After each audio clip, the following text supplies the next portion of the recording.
Hello, everyone. I'm Kelly Alt, Executive Director of the Vermont Outdoor Business Alliance. My pronouns are she, her, and I'm pleased to welcome you to the 7th Annual Vermont Outdoor Economy Summit on this snowy morning in the Northeast Kingdom. Woo-hoo! All right. Thanks for braving the roads this morning. VOBA is a statewide nonprofit organization of 150 businesses and organizations working together to strengthen our $2.1 billion outdoor economy. Since 2018, we've been building a movement with impact through networking and learning, research and branding, business and workforce development, and policy advocacy. Vermont's highly diversified outdoor industry is located within all our rural and urban communities. It's a sector that is deeply integrated into our natural landscapes and relies on well-stewarded recreation infrastructure. Its professionals advance diversity in workplaces and create access for Vermonters and visitors to outdoor spaces, improving health, performance, and culture. There is good reason to convene in the recreation epicenter of East Burke. There are decades of lessons to learn from the success of NEK communities and from the for-profit, nonprofit, and government representatives that live here and work here. Partnerships behind a shared vision have led to strategies that balance ecological values and commerce. Across the state, the sector's entrepreneurism has long fueled times of prosperity, and its problem-solving mindset has stabilized times of uncertainty during the pandemic, flooding, and now federal policy. Resilient by nature, outdoor businesses and organizations will continue to lead. Help us help you by taking the Outdoor Business Resiliency Survey using the QR code on the VOBA table. For the next 5 years, VOBA's partnership with the Vermont Outdoor Recreation Economic Collaborative is centered in the Move Forward Together Vermont statewide vision for the outdoor economy. Together, we'll address climate resilience and equity and make progress in economic development, stewardship, and wellness. In the VOBA annual snapshot on your tables, you'll find the 10 goals specific to VOBA's work plan, especially in areas of innovation, sustainability, and career pathways. Today's summit is an annual touch point to connect and focus on that horizon. Before we launch, a few housekeeping notes and business items. Bathrooms and water filling stations are down the hall. Find the agenda with workshop descriptions and room locations using the QR code here on the screen. We have gratitude for the sponsors that make this event possible. Give a wave as I mention your affiliation. Agency of Commerce and Community Development, Vermont Outdoor Recreation Economic Collaborative, Northern Border Regional Commission, 7 Pair Studios, Cabot Hosiery Mills, Burke Mountain Resort, Northeastern Vermont Development Authority, Vermont Economic Development Authority, Vermont Community Loan Fund. Merit and Merit, the Richards Group, Green Up Day, Wildflower Inn, Northeast Kingdom Collaborative, and SB Signs. I highly recommend you check out their exhibits. We also appreciate the leadership of the VOBA Board of Directors, of which I'll introduce while inviting VOBA members to elect new directors using the QR code on the screen. Please wave when I call your name. Current board members continuing their terms: Chris Fidler from Burton Snowboards, Brandon Sauer from Cabot Hosiery Mills, Trey Martin from the Vermont Housing and Conservation Board, Edie Perkins, Holly Fowler from the Northbound Ventures Consulting. Members you will be voting on re-electing: Zach Freeman from Apex Trailworks, Drew Simmons from Pale Morning Media, Mark Sherman from Outdoor Gear Exchange, and Miguel Rita from Unlikely Riders. New to the board slate this year: Kate Harvey from Birdie Blue, Kathy Murphy-Moriarty from KMM2 Consulting, and Mark Kane from the SE Group. Finally, a huge thanks to the directors moving on for your contributions to VOBA and the outdoor economy: Lisa Lynn from Vermont Sports and Vermont Ski and Ride magazines, Corinne Prevost from Skeeta, and Wendy Knight. Feel free to reach out to any of those board of directors during the day.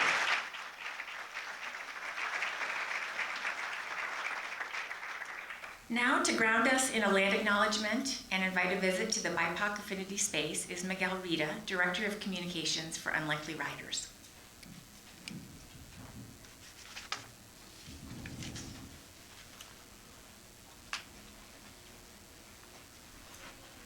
Good morning, everyone. I'm glad to see a lot of familiar faces and many new faces that hopefully I'll be able to get to know throughout the day. It looks like everyone drove here pretty safely, which is really great. I drove up from Massachusetts today, and I was happy that I threw my snow tires on yesterday just in the nick of time. Today is a day full of great opportunities to connect with others in the outdoor economy across a wide array of sectors, to learn about the state of the outdoor economy throughout the Green Mountain State. These connections and discussion aid us in our goal to strengthen, expand, attract, and retain outdoor recreation businesses in Vermont, and to ensure that the outdoor economy is one where we can support one another and welcome new people, and with them, new ideas into the fold. With this in mind, VOBA would like to take a moment to share a land acknowledgement. The land throughout the state of Vermont occupies the traditional and unceded lands of the Western Abenaki, as well as the Mohican and Pennacook in the south. We acknowledge with deep respect and gratitude the land that has been stewarded for generations by Indigenous people who continue to contribute greatly to our communities throughout the state. We strive to hold this land acknowledgement as a reminder of a complex and often unjust past, as part of our commitment to build an outdoor community here in Vermont that is diverse and inclusive in our practices and honors the land we enjoy, and to respect stewards of these lands and waters through our actions, both big and small. Please hold this sentiment with you, not just today, but as you do business throughout the community into the future here in the Green Mountain State. I would also like to take a moment to share something that a colleague informed me of this past week regarding Indigenous knowledge. A research team from the Harvard Kennedy School released a review finding that Indigenous conservation, something that I would like to think as akin to stewardship, that the conservation practices achieve superior, if not equal conservation outcomes across the globe. And the team pointed out that it's crucial to have Indigenous-led conservation efforts to combat biodiversity loss and climate change. Reflecting on this, VOBA recognizes the importance and how the lands and waterways that we recreate on have been stewarded for generations by Indigenous people whose deep connection to place continues today. As Kelly mentioned, a couple other housekeeping notes. We do have a BIPOC Affinity Space in room 13, so that's going to be down the hallway on the right-hand side. So if you are a member of the BIPOC community here today, I would definitely encourage you to come hang out. It's a really awesome space just to relax and meet other folks. Big round of applause to the Vermont Professionals of Color Network for hosting that. I've been to many other events, and having that affinity space is really incredible. I also would invite other people to, if you came in kind of a little bit on the later side and kind of ran to the coffee table, during the registration you might have glanced over their sheets with pronouns on them.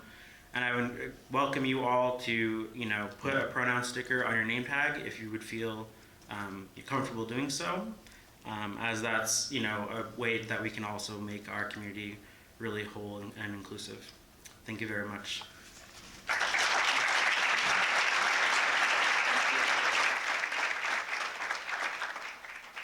Thank you, Miguel.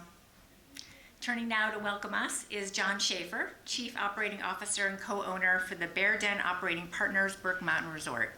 John brings a long history of resort management to the purchase with partners of Burke last May, from his family's ownership of Berkshire East to his deep involvement in the Catamount Ski Area, Hermitage Club, and other resorts across the country. His NEK roots and influence in optimizing snowmaking systems, expanding summer operations, and developing trail systems projects are why we're glad he landed here.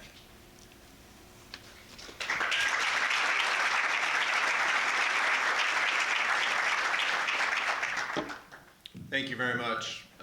My true NEK roots come from my wife, who named the Vermont state cow in the early 90s.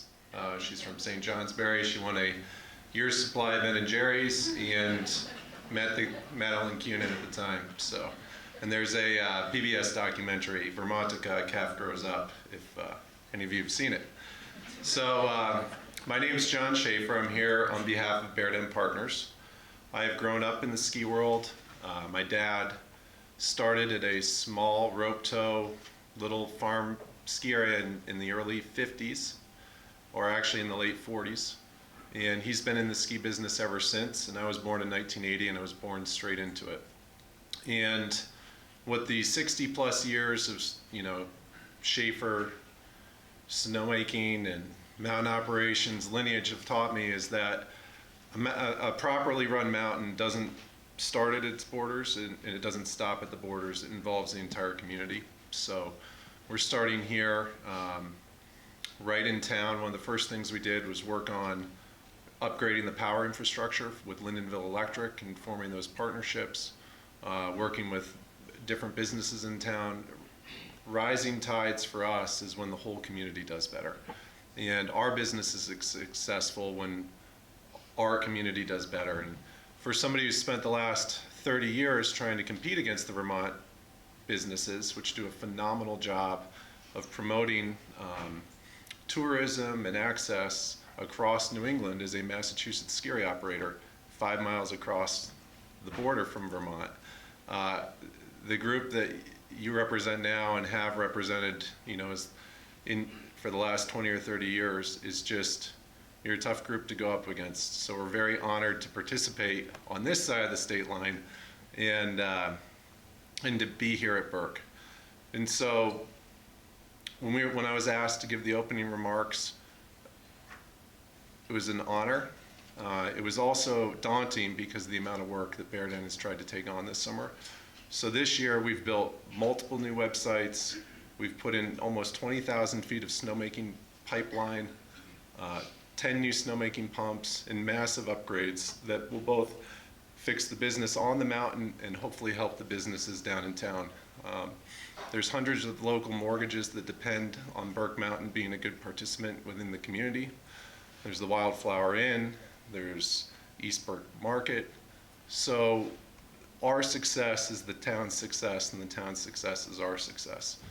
And one of the keynotes of that is working with Kingdom Trails in Georgia in the back here to try to really bring back the Kingdom Trails visitation from its peak in the late 2000 teens, and to really just help KT get back to where it was supposed to be. And Burke Mountain is the largest single landowner of the Kingdom Trails. I'm sorry, I'm maybe a little over caffeinated at the moment, but it really is a deep honor to be here. Appreciate the governor being here, and can't wait to just work hard and be part of the community with you all. So thank you very much, and look forward to meeting you all throughout the day.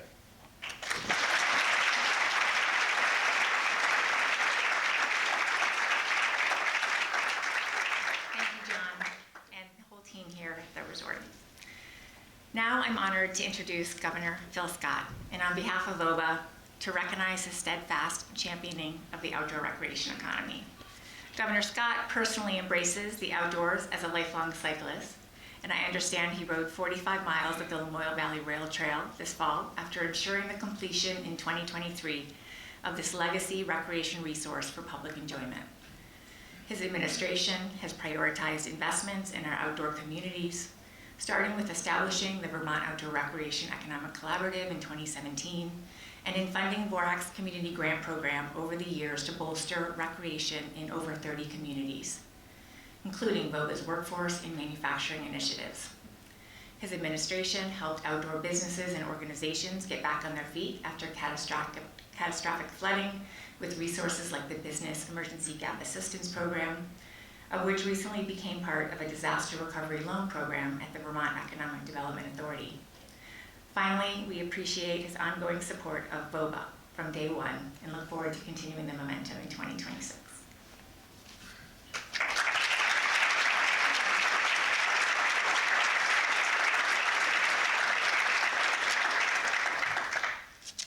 Thank you, Kelly. And what a great day to be here in Burke. I'm very excited about the future of this resort.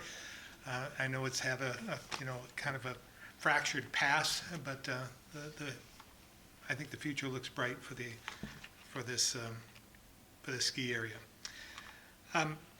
As was mentioned, one of the first meetings I had as governor was the very first VOREC meeting. I think Trey Martin was there. I don't know if any of the others were there as well, but it was shortly after it was created in 2017. We were looking for a way to support and bring together the good things happening across the state in our outdoor economy. It's something that's very important to me, my administration, and most Vermonters. In fact, when we travel the state for Capital for a Day, which is an initiative I started where I take my entire cabinet on the road to a different county about once a month, where we spend the day crisscrossing the county, listening with our own ears, seeing with our own eyes, both the attributes as well as the challenges these different regions face. So instead of asking Vermonters to come to Montpelier, we go to them. At the end of the day, we try to meet up to reflect on what we learned, as well as have maybe a little bit of fun, like a hike or something unique to the county. Right here in Caledonia County, we went to Kingdom Trails and had a great time. And I know many members of my team have been back with their families to take part in some of their trail network. I'm sure most of you know by now that I'm somewhat addicted to racing. I grew up racing snowmobiles, motorcycles, and stock cars, really anything that had a motor. But I also enjoy hiking, and like many Vermonters, I grew up hunting and fishing. And again, Kelly alluded to this, but I'm also an avid cycler. I take my road bike or my newly acquired gravel bike. I'm getting transitioning a little bit to that, but I still prefer being on the road, and every now and then on my mountain bike. And I'm just like probably most of you. I don't sell any of my bikes, so I have like a dozen here in my garage. In 2012, when I was running for lieutenant governor, as part of my campaign, I biked all 14 counties, about 600 miles in 5 days, stopping along the way to talk with folks about their challenges. I even combined racing and biking when, on a whim, like 2 days before the event, I decided I was going to enter the race to the top of Vermont, up the toll road in Stowe. And surprisingly, I came in second. Of course, that was second in my age group. One of those rare instances when age is a benefit when it comes to sports. Unfortunately, they don't offer that at Thunder Road, which I wish they did, and may advocate for that, maybe a law for that. But the opportunity to be outdoors is something that really does bring us all together. It's also how I stumbled upon what has become one of our newest crown jewels, the Moyle Valley Rail Trail. In 2018, my wife and I rented a camp for a week at Joe's Pond. It was my first and only vacation since I became governor.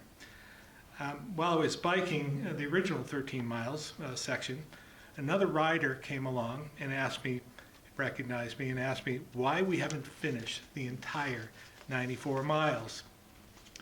I explained that money was tight, which was the truth, especially then. But he told me there was federal money available and all we needed to do was come up with another $5 million of match money and it would be completely finished.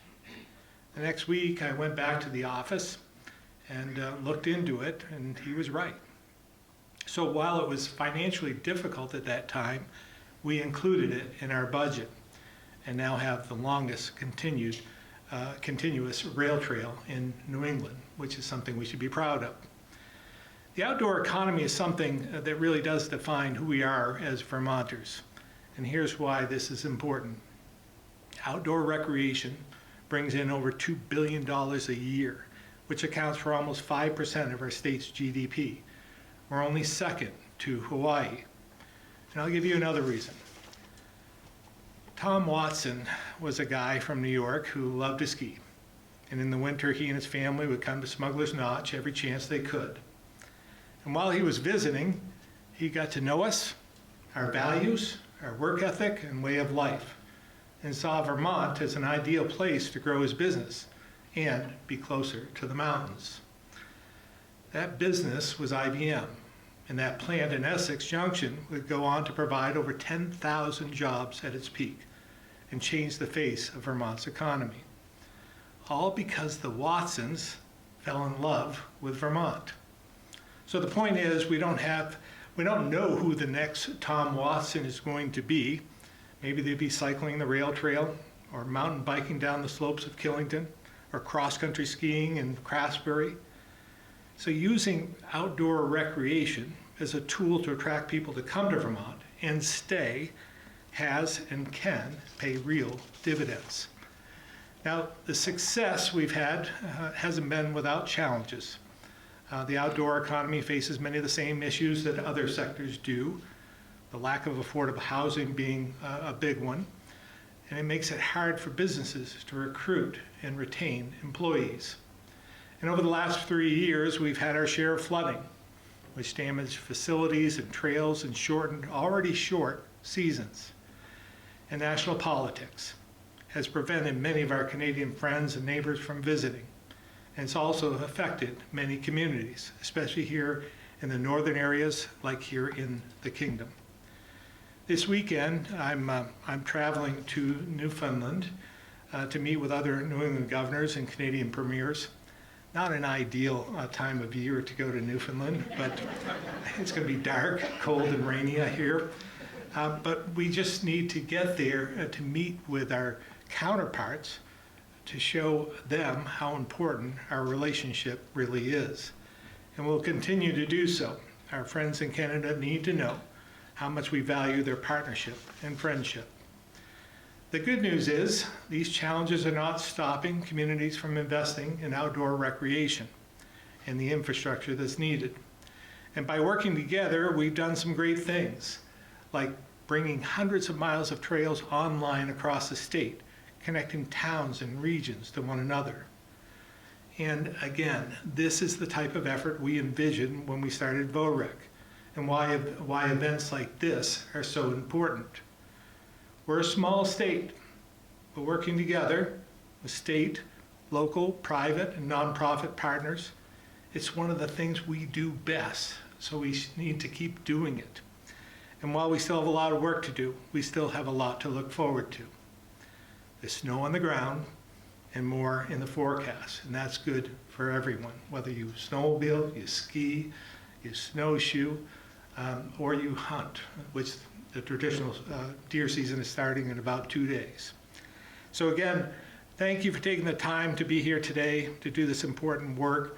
I'm unfortunately not going to be able to stay. I have an emergency board meeting due to national politics at noon, and then I have meetings with rating agencies for the bonding companies this afternoon. So I wish you a lot of productivity today, and look forward to what you come up with and what we can do to help. We really do want to hear from you because we strive every day to do better to make Vermont more affordable for Vermonters. So thanks very much for being here and all you do.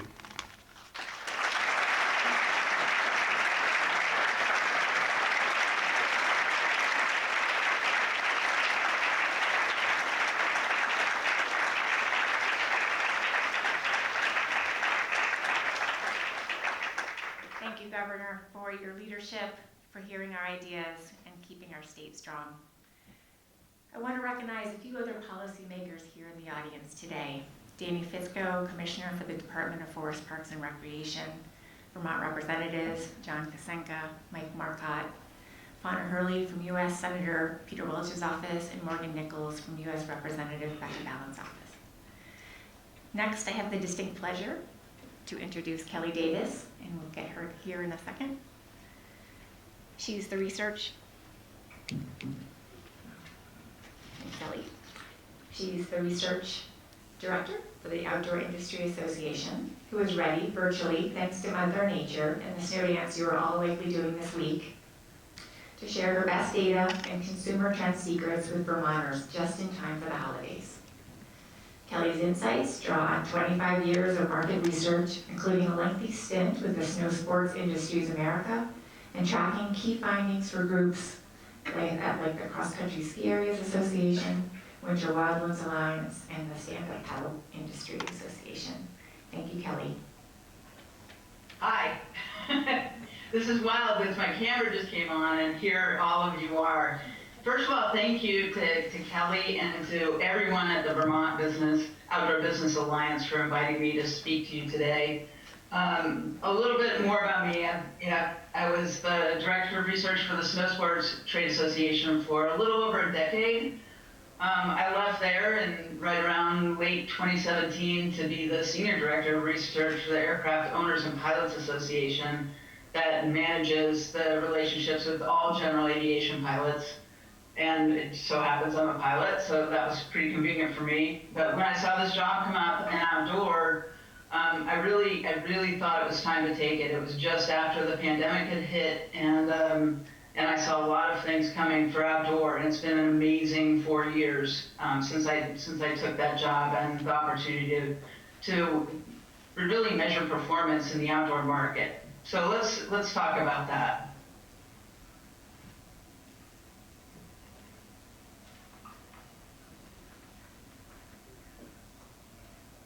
And I think I'm a little short on time, so this deck will be available to everybody, but if I skip over a little bit of it, please forgive me.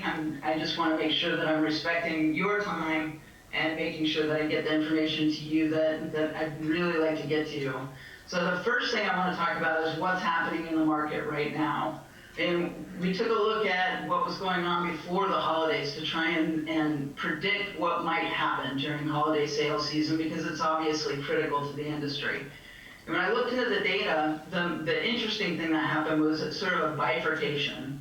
Some Americans are doing really well, some Americans are really not doing well. And we can see that in the data. Inflation is up and it continues to rise. We've got a very difficult labor market. I think a lot of Americans are worried about losing their job or being able to find a job if they have lost their job or if they may lose their job. GDP growth is excellent. And a lot of that is data centers, to be frank with you. But overall, the GDP looks really healthy. It's growing at a rate of about 3% annually, and that's good for a lot of people that are in the upper echelons of income and wealth in this country. And the stock market is growing. So there are a lot of reasons to be optimistic. At the same time, when we look at this, consumer sentiment has really taken a dive. Consumer sentiment is as low as it's been really in the past 20 years. And what that means is that consumers are feeling fear. And when consumers are feeling fear, they tend to tighten up their spending. And one of the problems that we're seeing with spending is that consumers are already spending a lot more on everyday items. Items like auto insurance, items like food, items like housing. So we've got a lot of pressure on a lot of Americans and their disposable income. And that's probably going to be a problem for many Americans during the holiday season. At the same time, when I look at what's going on in the outdoor market, we just had, and my measurement lags by about 8 weeks. I'm getting ready to look at September data. I don't expect it to be incredibly different than what we're seeing in July and August, which is growth. Keep in mind, though, that this is dollars sold. And when we have average prices up about 2.2%, a lot of that price increase translates into an increase in dollars sold while we're seeing flat or down unit sales in the marketplace. So even though we're seeing this happen, which is great, by the way, I'm still seeing a little bit of flat line on units. And so when I thought about holiday sales, we went through and used various data points to make these predictions, we were looking at high income and high wealth individuals spending quite a bit. Actually, their spending is projected to increase 5 to 6% overall in the outdoor market. And that's really great. If you're a retailer, if you're a brand, this is a cohort to focus on. They will still be spending. In the middle, you have consumers that basically it's going to be up 2 to 3%, simply because the average retail sales prices have increased 2 to 3%. So what we're going to see basically is flat sales, but because consumers are paying more in the middle and they're buying about the same amount, we're going to see that basically come out even with an increase in dollars sold of 2 to 3%. At the bottom though, and I had to revise this during the shutdown. When we first did these projections, we did not necessarily think that the shutdown was going to last this long or be this painful. Now that it's over, that's helpful, but we still see sales in terms of dollars sold for the lower income, lower wealth groups being down 5 to 6%. I don't see it being anywhere near up in any way, maybe flat in dollars sold if we get lucky. The nice thing about outdoor consumers, though, is that they continue to do outdoor activities no matter what's happening. And you know, one of the silver linings of the pandemic for outdoor was that participation increased dramatically during that time. And so, you know, we had a lot of sort of demand distortion. That might happen again in a different way this time. Before, it was very, very high demand for a very short period of time. It was really acute.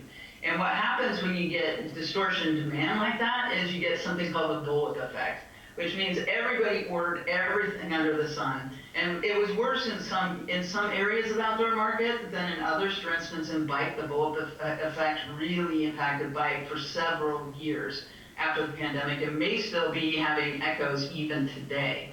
But if we enter into a period where we've got severely depressed demand, the same thing can happen. And that's something to keep an eye on, to make sure that you're accurately measuring the demand of your consumers, whether they're people walking through your retail doors or consumers visiting your brand's website. Just kind of keep an eye on what's going on with that kind of demand. Shoppers are spending more on higher priced items. So, and the next bullet you've already read probably, but in footwear, for example, the price of footwear is up something like 9%, 10% overall. Just as a quick example, you know, the average pair of Hokas was about $155 a year ago. It's up to about $180 today. Consumers continue to buy those products though. And they may buy less of them. They may change the cadence of their buying a little bit. For instance, in snow sports, maybe this is not the year you need a new pair of skis. Maybe this is not the year you're going to take that step into new boots. But you know, we should continue to see that spending happening on those items. Consumers are looking for durable goods. They're looking for something that's going to last and give them the opportunity to enjoy themselves for an extended period of time. And that's, if it's true in running shoes, it's going to be true in just about everything. So, thinking about these consumers and who they are beyond the holiday season, beyond their current condition, I'll tell you that we've got 181.1 million Americans participating in outdoor activities. And outdoor is defined by activity. I measure about 51 different activities. It includes snow sports. It includes pretty much everything that you can do on non-paved surfaces, with a couple of exceptions. We do measure road running, and we measure road bike. So we're definitely looking at anything that you can do outdoors that's human powered. And it runs from basically adventure racing to wake surfing. And if you ever want a list of all the things that we include in that measurement, let me know. But that's how we measure it. We do not measure walking. And that's important because there are about 115 million people in the United States that say that they walk for fitness. And they're some of the most, in terms of frequency, core participants that we have. And in fact, that was the one measure that we could use to determine whether somebody was a casual outdoor participant or a core outdoor participant. It was simply a frequency metric. But we are seeing a decrease in frequency of participation over time. And that's interesting because we have so many more people in the outdoor participation group than we had before the pandemic. I mean, we've gained 27.5 million Americans into the outdoor network that are hiking, that are camping, that are biking, that didn't before. And a lot of them are approaching outdoor in a different way, a much more casual way. They're not just jumping in and deciding that they want to through hike the AT. They're coming out with their friends and hiking once or twice a year or camping once or twice a year. And maybe after they start doing that, they start to do more outdoor activities. So we are engaging them. And the most interesting thing about participation is that it just continues to increase. I mean, we're at 58.6% of the population of the United States participating in outdoor, and it's only going up. I mean, basically, the only thing that's beating us now, we finally beat alcohol, which was nice, but the only thing beating us now is caffeine. Basically, it's, you know, about 73% of Americans enjoy daily coffee. And other than that, you know, we can claim really the most adherence of any industry. It's a pretty amazing group, and that it continues to rise is really interesting. Even when the market is down, even when retail sales and outdoor are down, participation continues to increase. And I think that, you know, that we can probably use that to our advantage over the next year or so when the economy is probably going to be doing a little bit more poorly than usual for a large proportion of the US population. And one of the things that we're finding is there's more to core and casual than just that frequency metric. So we decided that we wanted to dig into that a little bit more. And so this is the results that I'm about to show you are from a different study. It was a study that we did in partnership with Diverse Communication that runs the Switchback show that happens as an adjunct to the running event, and now as a standalone in June that we're partnering with them to do. But what we did was we surveyed about 6,000 outdoor consumers. And we weren't necessarily looking to segment that data at first. We were just looking to understand retail behavior a little bit better, specifically behavior centered around independent specialty retailers. But what we ended up finding was that the outdoor consumer group was very, very different on different sides. There was a very casual group that sort of, you know, approached outdoor with less intensity or less aggression. They were spending less, and they weren't going for the same affect or emotions from their outdoor activities as what we thought our core participants were looking at. So when we surveyed, what we found was that only about 5% of the outdoor consumer group identified as core. And that meant that they were very high frequency participants. Their approach was very intense or very aggressive, and their spend levels were highest. We only discovered about 5% of consumers were in that group. A lot of consumers, about 50%, fell into the active category. So their participation was relatively frequent, meaning daily to weekly, and their spend was higher, but their approach was not as intense. It wasn't aggressive, and they were looking for a different outcome from their outdoor experience. Instead of, for example, in the core group, they're looking for excitement. Well, everybody's looking for happiness, by the way, but they were looking for excitement and confidence, where active, that includes segments like health and fitness.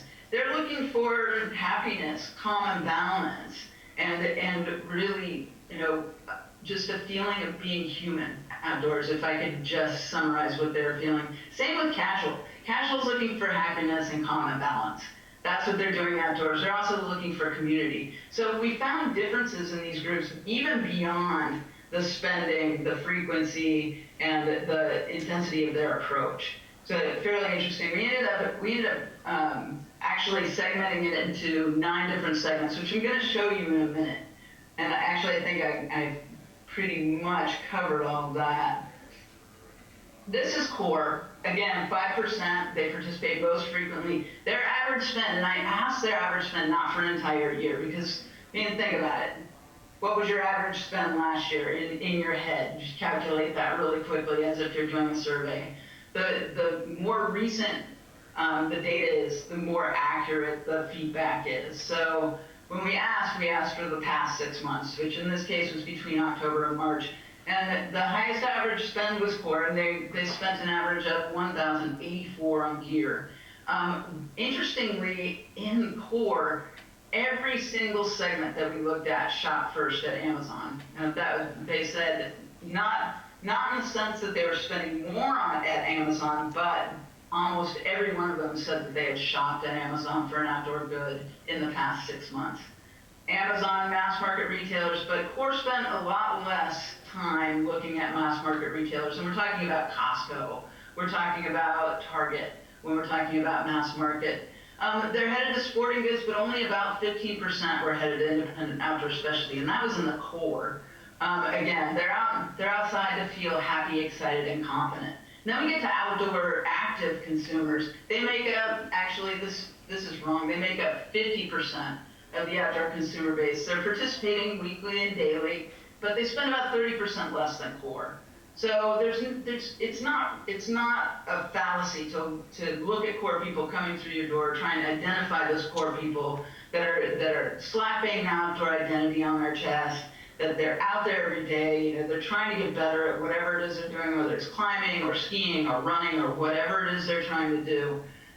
This group is really more into sort of the routine of participation. I mean, think about somebody that just runs every day, or somebody that runs weekly and then goes for a trail run a couple times a month. That's who we're talking about in the active group. Again, they're going to mass market too, they're going to Amazon too, and this group definitely hits the sporting goods chains like Dick's, REI, etc., Big Five. They are definitely hitting those, and again, not hitting independent specialty retailers as much as we had hoped, about 14.5% overall. And then casual. I mean, these are the consumers that you meet that say, I'm not a big hiker, I'm not really into it, maybe they don't have the exact right footwear. They're getting out because somebody called them to go hike, maybe a couple times a year. And this group, the exciting part about this group is that the more they participate, the more they participate. Understand that if they start by hiking with a friend, they often start camping. If we can get them to sleep outdoors, only 8% of people that camp only camp in terms of what they do in outdoor activities. So camping and spending the night outside seems to be the number one gateway activity for new participants in outdoor, new consumers in outdoor. We also looked at a consumer group that I'm not going to cover in the slides that was non-participant buyers. These are the gift givers. They're not out there doing any kind of outdoor activity, but they're still spending in the market. They're the lowest spenders, but lots of gift givers in this group. I had to cut it off at about 167 respondents in the survey because I didn't want a whole giant group of people that were not participating in outdoor. And we did that throughout that survey. We managed our response to make sure that it absolutely reflected the outdoor participant base that we saw in the participation data. You can take a look through these segments. I didn't put that slide up necessarily for you to read, but it's going to be available either A, in a consumer intelligence study that you can absolutely download that's available to you that covers all of this, a guidebook of segments that's available on the outdoor industry website. That's, I believe, www.outdoorindustry.org. You can look at all these segments and compare them and contrast them. Just learn a little bit more to engage your consumers. And one of the things that we looked at that was super interesting to me is what kinds of emotions people are looking for. I mean, what outcomes, what do you want to get out of your outdoor experience? And it did vary, but I just wanted to show you, and this is numbered, this is casual, and this is active. And this is what they said they wanted to feel, or what they said they did feel from participating in outdoor. Happiness was number one for every single group. And then you get down to the core and they're more excited, they're looking for confidence. But these are the emotions that people are looking for from their outdoor activity, and they're getting fed. They're actually enjoying outdoors and feeling those things from their outdoor activity. And that plays a lot into mental health, it plays a lot into physical health, and it's an interesting way to think about and sell outdoor.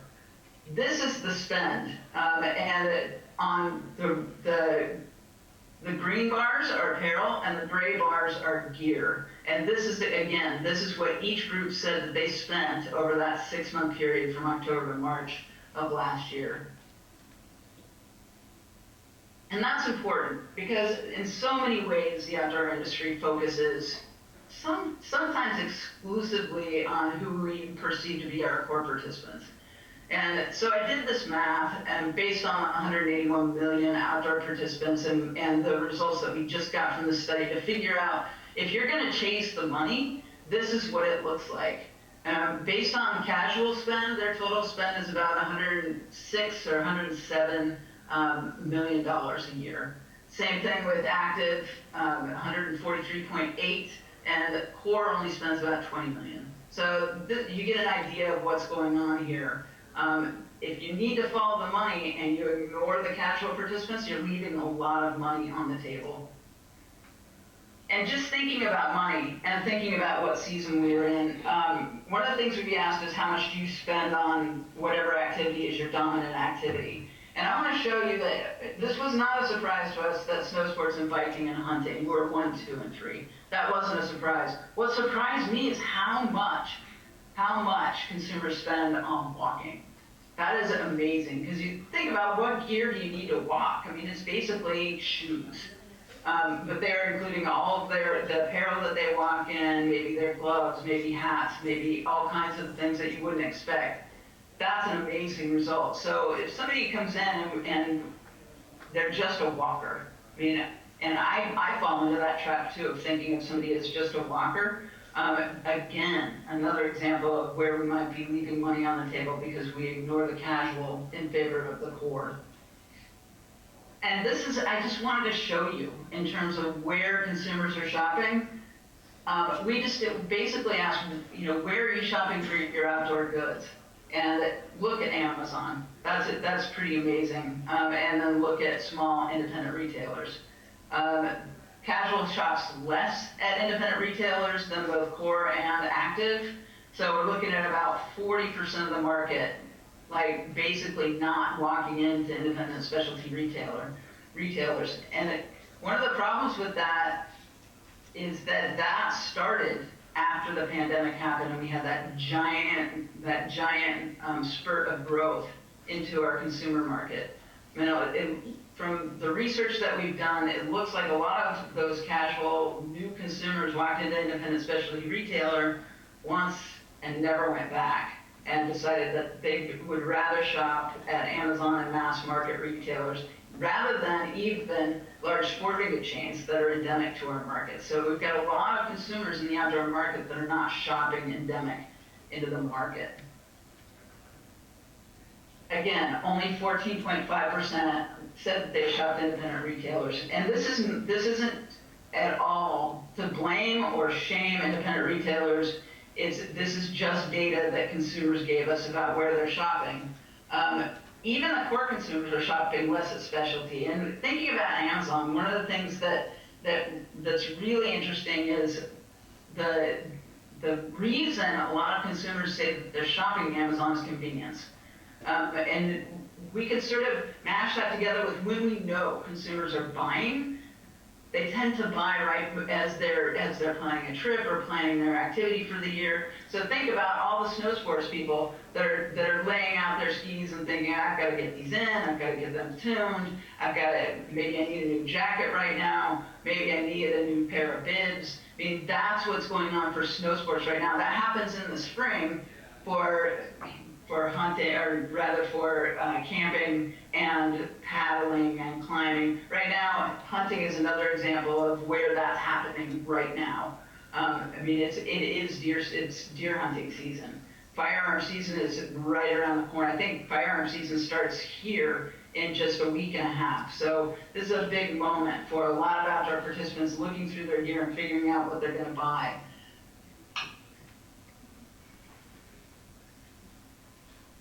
And when they go into a store, consumers are looking for, and we ask them sort of, besides price, and we've got competitive prices right here, the variety of brands and products. If specialty retailers have products they can't find anywhere else, or they can introduce consumers to outdoor products that are really cool if they can't find anywhere else, that's something that a lot of consumers are looking for right here. We thought return policies were going to be a bigger deal, and it turns out that they really aren't. Convenience continues to be a big deal, and that consumer relationship and customer service continue to be big deals for consumers and an opportunity for retailers and brands to really engage and take care of their consumers and make them happy. What are they looking for in products? Durability. And we asked them to do this separate from price, right? Because whenever you ask somebody, what do they want in a product, like, well, I would really like it to be free. I mean, wouldn't we all? We're also asking questions about sustainability. I mean, we've got a lot of consumer information on how consumers shop sustainably. Do they care about sustainability? Will they pay more for sustainable products? Because often they say yes, and then they get into the shop and they say, well, maybe not. But one thing is for sure, durability is very, very important. It's more important to casual than it is to core. That was surprising to me. Look and feel, super important to everybody, and utility, obviously more important to core than any other segment. When consumers are thinking about buying, once they've decided, well, maybe I need to get something, maybe I've looked through my stuff and maybe I do need a new pair of skis. Where do they go to do their research? The number one place they go first is retailer and brand websites, which is critical because product descriptions and explaining what products are fit which consumers is critically important here, since that's the first place they're going to go. After they do that, they go and talk to their family and friends. I think we all understand this journey. I think we've all been on this journey where I'm thinking, hey, I definitely need a new pair of skis this year. I think I'm going to call Kelly Alt and ask her what pair of skis that she would recommend me buying. Because I just went on to X website and I'm still not sure exactly what side cut I need. I don't know what my waist width should be. I don't know what my din setting should be. Now I need some more help.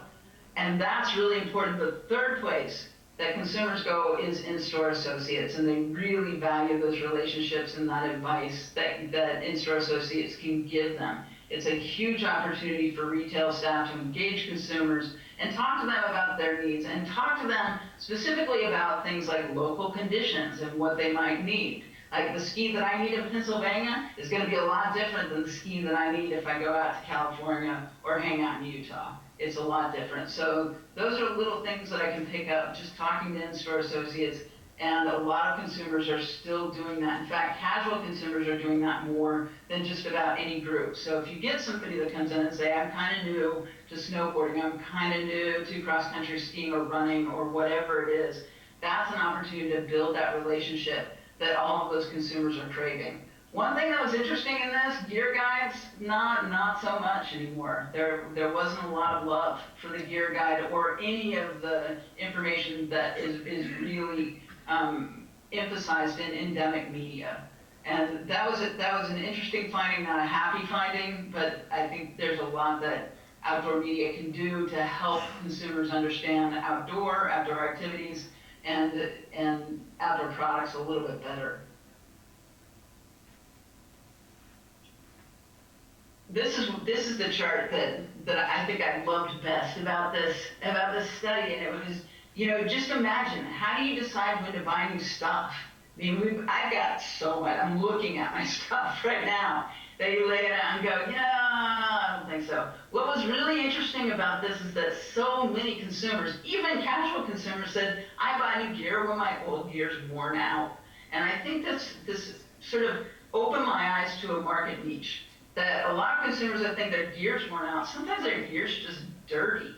It's not, there's nothing really wrong with it. It just needs to be cleaned up and given a little love. That's an opportunity if you're interested in the circular market. Perhaps you can think about, making exchanges for discounts with consumers that are interested in buying new gear because they say their old gear's worn out. When maybe it really isn't. Maybe there's still some life in that gear that other participants can use. And the interesting thing about that is when we're talking about, remember, just go back a few minutes to our holiday sales when I was talking about a good part of the market having some financial pain in the next year, that would be an opportunity to provide them with lower cost gear and make sure that they're getting outdoors and maintaining that outdoor habit, especially if they've only hiked a couple times or they're just camping with friends. That's something that will get them hooked on outdoor, and maybe we can provide them with high quality gear at a lower cost by doing that. And also incentivize participants that are coming in that need to buy because their gear's worn out. It gives us an opportunity to sell them more new gear, so that next year they'll bring that in, and the circle goes on and on. One difference here, one thing I noticed is that when it comes to buying gear, if you've got core consumers, they're coming in to level up. They want something that'll help them be better at what they're doing. That's not necessarily true for the casual and active groups. They kind of have their stuff, they know what they're doing, and they're not really into it enough to spend another $200 on something that might make them marginally better, like a pair of shoes that might make their PR 2 seconds faster. But that's not true of core. They're definitely into that. So how can we compete? How do you use this data? Well, what it tells us is that retailers, brands can compete with superior customer service. I mean, remember, consumers are going to websites first to do their research. They're going to your retail website, they're going to your brand website. If you ever have considered using AI, even if you're just a small brand or a small retailer, one way you can use AI is for product descriptions. That's something to consider considering how consumers are going through their journey of buying, and also just the capabilities of AI and what it can do. We might as well use it, it's out there. That's a really good way to use AI and ask it to describe a product and describe who it is made for and who could best utilize that product. Also, local knowledge. And one of the things that local retailers have in spades is the ability to be a third space. And I've spent a lot of time talking to my consumer intelligence experts over at Civic Science about third spaces. Especially for Gen Z and Gen Alpha, they have lost some of their third spaces. And that's just places that they go that aren't work or school, right? That's nowhere they're required to be, it's where they go. If you can create a place for a hiking club, any kind of club, or just bring the community together, share that local knowledge. I mean, I know in my area, there are some very specific things that consumers in this area need to know about, things like mountain biking and running, that they're not gonna learn really from anybody but a local or their local retailer. That's incredibly valuable. And also, again, with the diverse product mix, it's one thing to walk into a retail shop and see really cool product, but if it's the same that I can get over at Dick's Sporting Goods 2 miles away, and that's just more convenient and in a lot of cases cheaper, I'm gonna make some choices there. But outdoor is full of niche brands right now that are basically selling just direct to consumer. I think maybe it's time to bring those retailers and those smaller brands together and figure out what we can do to make sure that local retailers have that product mix that's so attractive to locals and local consumers, products that are really good for your local area. Again, that can change wherever you are, but that's what consumers are looking for from independent specialty retailers and retailers in general. So that's one way that we can bring more consumers into retail. And really, a lot of this is about re-engaging, building relationships with casual and active consumers that we don't necessarily consider to be core outdoor. I mean, this is sort of a major archetype change. This is a change from like paying attention to everybody that's hopping off a 60-foot cliff on their skis or competing in Red Bull Rampage, to thinking more about people that are just getting outside to feel human, to feel happy, to feel calm and balanced. Some of the blind spots that we face as an industry, a lot of us are core. I mean, I'm definitely formerly core. I don't know if I'm really super core in terms of my approach and my intensity and my frequency. They've all gone down. My spend's gone down a little bit, but when you think about it, it's hard to it's called observer bias. It's hard to sort of get out of your own head and look at the consumer base for what it really is, when all of us tend to be core participants and core consumers in outdoor to begin with. It's hard to see past our own biases there. Same thing with hiring practices. I mean, we definitely are core biased when we hire. We're looking for people that are, that are authentically outdoor. I'm not saying there's anything wrong with that. and I'm not saying that we should just all go out and hire a bunch of casual participants to understand them better, but it's important to understand, where your blind spots are in terms of understanding the general consumer base and what they're about and what they're trying to get out of their outdoor experience. So we've got a lot of opportunity to help the casual participants that entered this market between 2021 and 2024. I said 2024 there because the latest data I have for participation is 2024. I'll get 2025 on April probably 17th this year. I can probably predict it down to the moment. But we're looking at an expanding consumer base, a much more casual consumer base that isn't looking for the intense, adrenaline-fueled, sometimes confidence-inspiring activities that are often thought of as core outdoor. They're looking for something different, and that's something to pay attention to. Really that means that we have to reorient some of our design and marketing toward the active and casual groups. And just thinking about who they are and what they're after could have major implications on what products they want and product innovation overall. I think that we're going to start seeing some more of those products, and we're not talking about casual products as if they're cheap and not durable, don't have any utility. We're just talking about maybe something that crosses over, like something that's cocktail the trail, for example, rather than just being singular use. It's important to understand the emotional drivers of today's consumer, understand what they're going outdoors for, understand what they're chasing, and also, think about investing in omni-channel communications. And that's really, we're talking about social media. We're talking about any channel you can find to communicate with your consumers is a good channel. But I will say again, just to emphasize it, the first place they're going is your website. So in order to grow the outdoor industry, and we weren't growing. The nice thing is we continue to grow in terms of the number of participants, but we have to grow with the outdoor consumer that's in front of us. And that is often a more casual consumer and the active consumers that are sort of into the frequency of participation, but not necessarily like shredding trails and dominating outdoors. They're just out there really to feel happier, feel calmer, and to feel balanced. So in the end of all this, the nice thing about outdoor is that we're just happiness dealers. All we're doing is selling them a path to happiness. And that's an amazing sales pitch. And I'm pretty happy that I get to make it every day. So I'm gonna go past this question slide. These are some of the things that we're doing in terms of research for outdoor at OIA. Go ahead and log on to the site sometime and see what you can use, and give me a call, and I'll make sure that we talk about it and you get some of that information. So this is going to be in the deck. This is my card. This is how you get a hold of me. And with that, I will return to looking at you. Hi, everybody. See you again. Yay. All right. I don't exactly know how we're going to do this, but one of my favorite parts of doing a presentation like this is fielding questions. Because I certainly did not answer all of your questions with that presentation. So, does anybody out there have a question? Thank you, Kelly.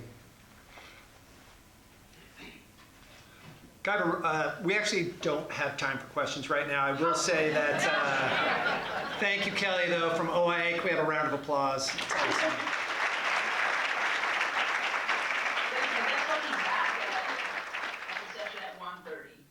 So thank you for your time. Thank you for inviting me, and thank you for putting up with me being virtual. I know it's not great, but I will see you again in just a couple of hours.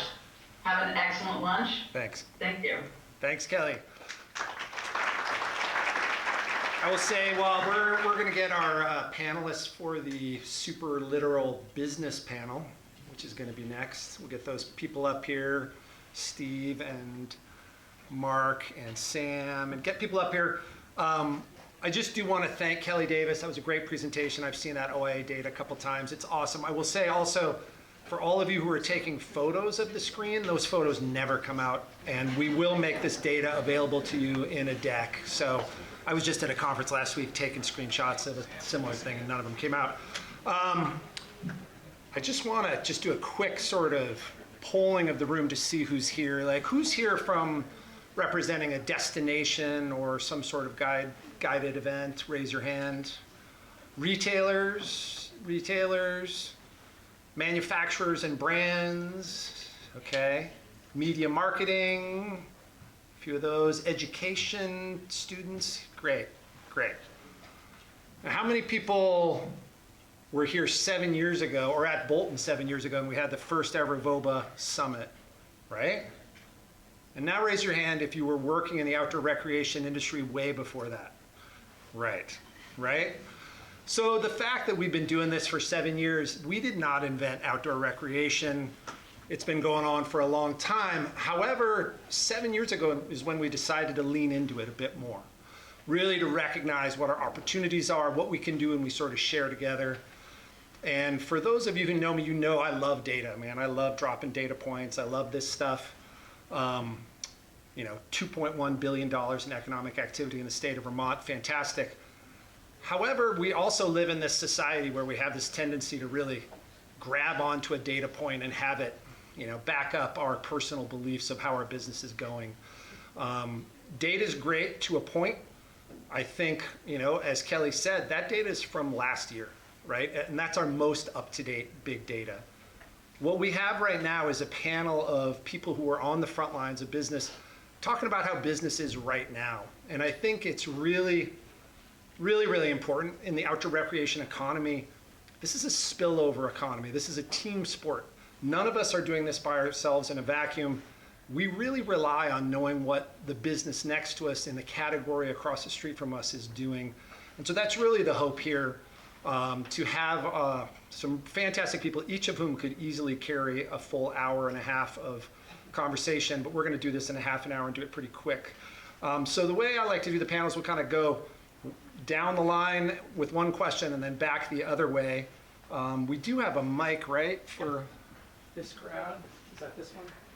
We have, are you going to be still? We have 4 total, so. We'll get you guys rolled up here. You have to turn it on. I did turn it on. That's just for this person here. But we will start at the front, and I'm going to have you introduce yourself and answer the first question, which is basically, where are you now business-wise versus where you thought you'd be in January? And we'll start here with Karina. Okay. Sorry, 1 second. We can start with this one. Yeah, start with that one. Hi, I'm Corinne Hamill. I'm one of the co-founders of Bivo. We are a performance water bottle company based out of Richmond. We're about 5 years into the market, and let's see, we're growing, which is amazing in this economy.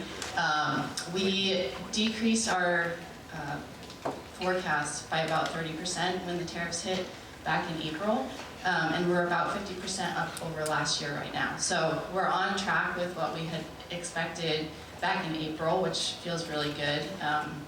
And to feel this growth during this time, it's quite remarkable, to be honest. Like, I think when April hit, we were questioning whether or not we would be able to sell our bottles in the US. So we make our bottles in China. 96% of stainless steel water bottles are made in China. And our ability to move outside of there is pretty much unrealistic at this point. We're a small brand. Again, we're 5 years old, so in order to move factories, it's a quite significant endeavor. And knowing that our bottles went from 2.5% duty up to 154% back in April, and then it went down to 35%, and now we're at 25%. So that is to say that there's a lot of, there's just no stability and no ability to predict how we're going to be producing our bottles and where we can ship them to. So while we've maintained this growth, we've also had to pivot quite a bit. We looked at the team sport world. We've been heavily focused on cycling to date, and we've been there because it's a niche market and it's a market we know. We know there's a ton of opportunity outside of it, but we wanted to stay focused, and we're going to continue that way. We did look at team sport just as knowing that it's a much bigger market. And we also looked at Europe. So we're actually launching our D2C site in Europe next week, which has been 6 months in the making of something that came together much faster than we had ever anticipated, but we really have been focused on diversifying where we shall sell our bottles and how we grow the brand. Hi everybody, I'm Sam Hooper. I own Vermont Glove down in Randolph. We manufacture work gloves for trades and consumers and outdoor recreation. We have been around since 1920. I've been at it for 8 years now, and to answer Drew's question, we're actually on track with where we wanted to be at this time. 60% growth and doing pretty well, investing in operations, trying to increase capacity. I would say we're lucky that we're not being affected by tariffs. We have a 100% domestic supply chain, and we make everything in Vermont. Hi, Mark Sherman from Outdoor Gear Exchange in Burlington, and I'm the founding co-owner of the store, and we've been at it for 30 years. This is our anniversary year. And what we're starting to see is a bit of a return to business as we used to know it. We're still looking at, we're talking 10 years ago as the type of business we're doing right now. But that's an increase recently, and this is the first month in a while that we're seeing ourselves looking at forecast or maybe even better. And I think that has to do with the realignment of supply and demand to what it used to be after the pandemic. We saw supply absolutely exceed demand, which led to a lot of discounting. And as was mentioned in the OI presentation, we saw people building up and buying a lot of gear during the pandemic because they had extra money and were spending all their time outside.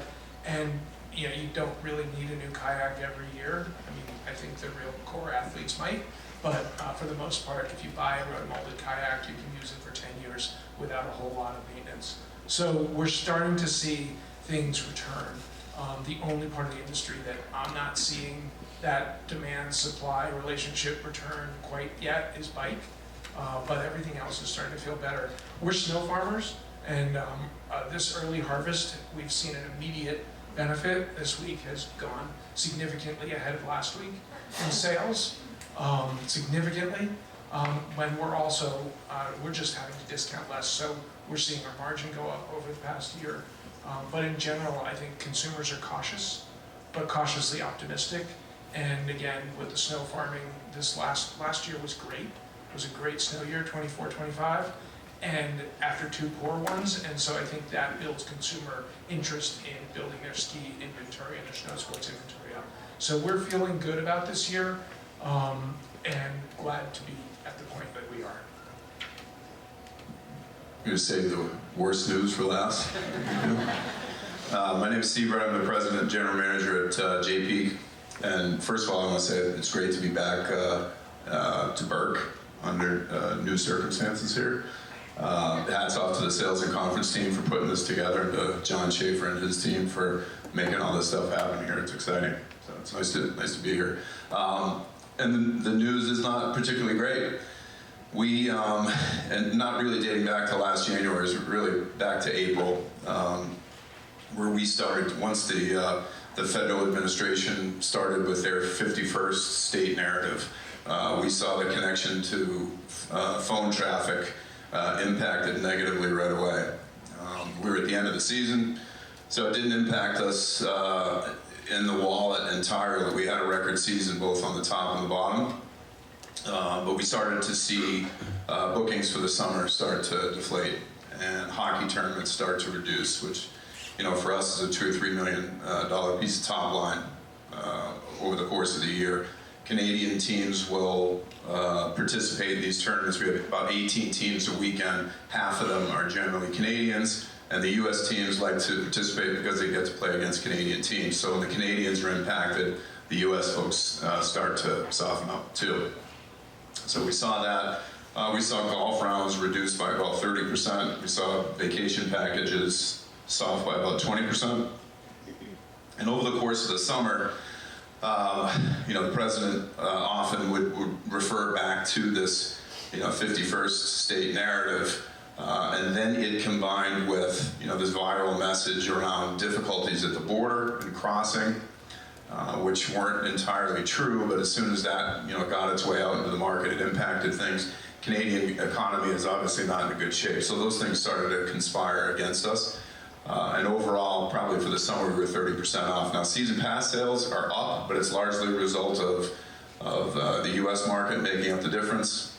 And vacation periods are flat to a little bit up, with the exception of Quebec break week, Ontario break week, and the week prior to Christmas, which are all traditionally heavy Canadian visitation slots, which we're 30 to 50% off during those periods. But if you're going to be in the outdoor business, certainly if you're going to be in the ski and snowboard industry, you are eternal optimists. So we're hanging on.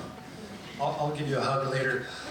So we'll stay down here with Steve. We'll kind of work our way back down the panel. We're just going to jump right to the red meat of tariffs. Tariffs, which this new cycle of tariffs really began in the spring. They came, they went, they came, they went, they came, they went. It affects every business in some way. What's one or two ways, Steve, that tariffs are impacting your business and your decision making right now? We're just starting to feel it right now. We knew that this pig was going to move through the proverbial python slowly. Snow guns, I had $250,000 worth of steel, and that was, we were hit with, I literally saw the bill a week ago where at the bottom of it was a little asterisk down there that said, tariff surcharge, which is about $25,000, which we hadn't budgeted for. To-go containers have been hit with a surcharge, which is about 28 cents now in total. We were paying about half that last year. We had a lot of to-go containers, so we had to pivot away from who we were using, which unfortunately is an unintended positive consequence of what the administration is doing right now. We still think that there'll be some things that move through the system. The tariffs, really for our business up there is the least of our concerns right now. So for retail at the moment, I would say it's a 6-7. Which Thank you. Thank you. Now your big bill card, if you want to use that. But I think that's because the pig hasn't quite moved to our part of the python yet. So prices have gone up a little, but so far suppliers have absorbed most of the tariffs. Where we're seeing differences in certain places, in certain countries. So our skins from Pomoka, which are made in Switzerland, are the best skins that we use and sell, and they have gone up by 40% in price, and so they're over $200, which they haven't been in the past. Where that's impacted us is looking to suppliers where we can that have a better pricing and haven't been impacted. But for the most part, we're seeing 5 to 10% increases at this point, but do expect to see greater increases next year. So hopefully that will point to a strong holiday season as people try to take advantage of that delay. Yeah, probably seeing a lot fewer companies putting their price on their hang tags, I'm sure. And you're stuck with it. Sam? I think tariffs for us, it just creates chaos in the market, and that's not good for anybody. We've definitely been impacted in terms of buying new equipment. We get a lot of equipment from overseas. Just paid a $27,000 tariff that we weren't expecting. So that, hits our CapEx budget. We're in the middle of a factory expansion right now, and so when you're trying to get estimated costs on material and the cost of steel that's going into concrete and the cost of wood products, which primarily come out of Canada, it creates just chaos, and that's just not good for anybody. So, but yeah. And Karina, actually, you were profiled in the New York Times in April, right after the tariffs came out. So pretty high profile at that point. How did that impact your business to start with, and then what are you dealing with now? The New York Times article was great because it got our name out there, so it was actually our biggest day ever. I would say in general that the community has been so supportive, and when people learn about what we've been going through, it's more in general a wave of support than anything. But for us, the biggest challenge has been cash flow. So we actually got a huge container in March, right before the first round of tariffs hit. And we did that pretty strategically, knowing that we were going to be potentially facing higher tariffs. We also wanted to increase the number of bottles we had in our warehouse in case we hit an influx in consumer demand. And so when the tariffs hit, like I said, it was up to 154% in April.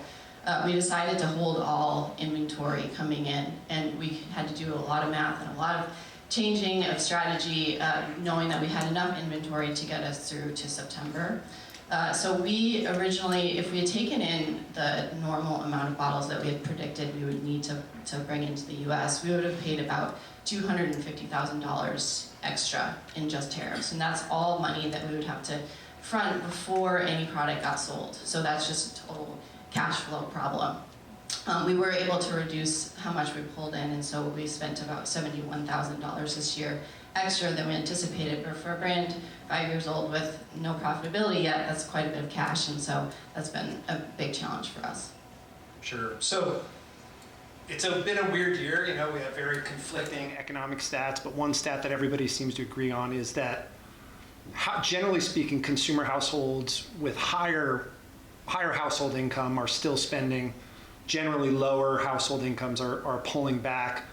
How are you seeing that in your business, and where are you finding opportunities? We're a premium water bottle, but our top price point is $49. So for us, we're still at a price point that's quite affordable for the average consumer, outdoor consumer. And so we think there's still a lot of demand because maybe people are buying a new water bottle instead of a new bike this year. And that's definitely been very helpful for us. We see a ton of opportunity just getting more people who ride bikes using our water bottles. So for us, we're not creating a new product. We're not chasing new. I mentioned earlier we're looking at team sport. We decided against that, knowing that the resources needed to go after an entirely new consumer is quite massive. And so we have focused heavily on just talking to our audience and focusing on our community. And I see a ton of opportunity in that. We've had a couple of events this year that have had great attendance, and one of them was the Big Bow Bash at Cochrane's this summer, where we had about 200 people come. We had a film showing at Cochrane's again, where about 85 people came, and it was max capacity. So we're seeing that demand for the community to get involved with the brand, and I see that as our biggest opportunity moving into 2026. I would say for us, we've been focusing on customer diversification, channel diversification, just to be prepared for any impact that a larger macroeconomy shift could have. We don't only sell gloves in the outdoor sector, we sell gloves to trade sector also, and ordinary consumers. So we've been very strategic and intentional about who we're targeting and what our audience is, just try to soften whatever blow could happen. I think another piece is we're just really focused on customer service and making sure that once we do acquire a customer, we're going to retain them forever. We are a premium product, so we're at a $115 price point for a pair of work gloves. But it's also a utilitarian product that's centered around durability. So we feel like that people still are interested in buying our product, even if household incomes are getting hit a little bit. We've found over time that our model, which is both full price, closeout, and used, has been fairly sustainable through a variety of economic climates. The last few years has been tough no matter what, but one of the big opportunities that we identified about a year ago was a move towards resale, and so our consignment department has become a bigger piece of what we're doing. We've actually seen, as a percentage of sales, it's doubled in the last few months, so it's now 20 plus or minus % on any given day of what we're selling, and in order to facilitate that We've expanded our consignment. We opened the basement up again in February, and since then have expanded it significantly. And it's about twice as much real estate as we had when we closed the basement 3 years ago due to a foot traffic issue in Burlington. The other opportunity is we're really working on and have been on some of this concept around the strength of active and casual versus core.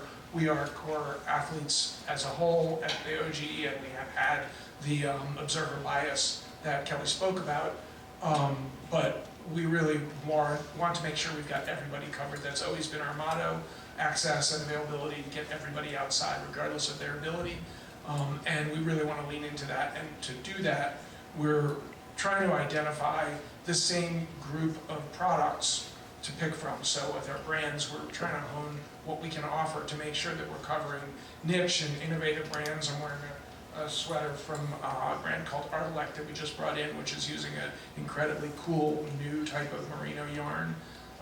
But they've only got 6 stores in the States, and we're one of them at the moment. But we're also making sure that we dig deeper in with the brands that are the most core to what we do and can cover a broader range. So some of the larger clothing brands cover all aspects of that chart between the core. We're having an event tonight supporting North Face's Advanced Mountain Kit initiative, which is an incredibly core-oriented set of product, and we've already sold them since we put them on the floor 2 or 3 weeks ago. But we are seeing more impact towards casual and active users, and so we want to make sure we're covering all of that with the key brands. But we're excited to see where that goes, but it's going to give our buying team more direction, as well as our marketing and merchandising teams a better way to get the voice out there. Thanks, Mark. One quick point, resale growing nationally, and resale is not included in any of the top line sales stats that you see, so it's kind of an invisible sector. But It's interesting, I'm the only non-retailer up here, and we really, it's not, for the ski industry, and specifically for Jay, it's not an issue of the haves and the have-nots having a different approach to things. It's the wills and the won'ts, right? It's people who, Canadians who are country first and nationalists who are deciding to stay home by virtue of feeling offended, versus those people who feel such an affinity to JP that they're willing to say, you know what, we're going to go to JP because it's not really the United States anyway. There is a lot of that. There's a lot of cologne in that building. Yeah, white belts. But we've been relatively successful in creating that relationship with Canadians over 60 or 70 years. The last 30 of which we've had an at-par policy that has strengthened the relationship. We have been there for Canadians during difficult periods before. They have been there for us and have returned back to us when conditions and borders open and conditions warrant, things like that.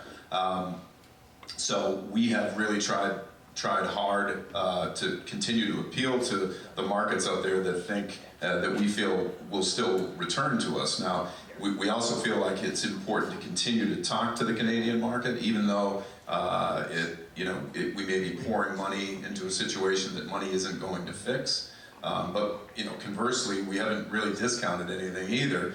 And I would suggest that to folks in the audience that appeal traditionally to the Canadian market and who rely on the Canadian market for some index of their profit, this isn't a money issue. Right? You're not going to discount your way into bringing Canadians back into your business. This is one of those things that invariably the tide has rolled in and it will roll out at some point. And I think that you still need to continue to be in those markets for when the tide does go back out, because things will change. And I think that Canadians have proven, that index of the market has proven that they have long memories. So I think that's something to focus on. Steve, you told me when we were chatting before this about how you're anticipating that people are still going to come to Jay, but you're anticipating they're going to spend less while on the property. How are you addressing that? What are you doing new? And that has happened for sure, slowly at first, but through the meat of the summer when conference and wedding season was in play, the Canadians that did decide to visit were spending less all across the board. We have seen food and beverage sales slip. We have seen Pump House Indoor Water Park numbers slip, spa, all of that, all the per caps, what we refer to as per caps, have all fallen apart with that Canadian audience. Now, we're trying to incentivize those folks to buy more when they're there, so we're trying to message to them before they land on campus with deals and really just marketing to them about what they can spend their money on. But you drive down our main road on any weekend right now, it'll happen this weekend, even with the weather, the parking lots will be filled with people grilling out. And I generally, when I see that, I like a party as much as a nice guy, so I drive down there and see what they're doing, and they are always Canadians. And when we have those conversations, it's, we may have been there for 3.5 days for a hockey weekend, we would have eaten out, 5 times between breakfast, lunch, and dinner, and now they're saying they're eating once or twice. So that food and beverage area is really where you're seeing that share of wallet start to slip for us. Don't forget 11, you want to talk about that a little bit? Our new patio. Oh yeah, this is a little sales plug, is that what this is? Man, that's why we're here. Thank you. We spent about $250,000 on a patio, refurbishing our patio off of our main hotel called the 11. It's a Grateful Dead song, but it's also the time to which we will continue to sell food, 11 o'clock on weekends and holidays, which is probably 2 hours later than any place you can find food up here, generally in the winter. And we rolled that out this summer, probably to less fanfare than we normally would have seen, 30% less fanfare because the Canadians weren't there, but it will, like I said, when that tide rolls back, it will start to pay dividends for sure. So kind of working our way back on the last question, let's just do a little crystal balling, looking forward into the first quarter of 2026. Where do you see your business heading? And we can start with Mark or start with Steve down there, either way. Q1. Q1. Yeah, I think season passes have been off the charts. We're 25% ahead in season pass sales, 30% ahead in M4 card sales, which are discounted lift tickets you can buy in advance. Most of that coming from the U.S. market. Our group and advanced sales teams have done a good job selling into different pieces of U.S. business to make up for the difference. The problem will be over those periods where we rely on Canadians, which is Ontario break, Quebec break, week before Christmas, and April weekends. Those will be difficult pieces to fill because the U.S. market doesn't have the time available to visit. And all we can do in light of that is, constrict and contract a little bit on labor and expenses and, roll through this difficult period. I think things are going in the right direction and improving. Burlington feels like it's turned the corner. I thank Governor Scott for the 14-point plan that he put in place. We're already seeing in the last month, it feels better in Burlington. And for those of you who have not been to Burlington, what you've heard is false. It's incredibly safe, it's still vibrant, it's still the great place that you're used to. And that's what we're really leaning into, is to make sure that we can continue to provide an in-person experience that is better than online. Unless you don't live in Vermont, in which case we'd like you to shop on our website. But in general, I think things are going in the right direction industry-wide. I just got back from a conference in our trade show in Kansas City, which is sort of a gathering of the tribe for now. And I think that the mood is we're moving back towards the fun that got us all into this industry. And we want to make sure that's what's going on in the store, that people come in and get those dopamine hits that they're getting online when they come into the shop. And to make sure that in-person shopping experience is still the most important experience that they have when it comes to buying outdoor specialty gear. So we're excited, and we really hope the snow continues, because in the end, we're all heroes when it snows. I think for us, for context, we do 70% of our revenue in the last 60 days of the year.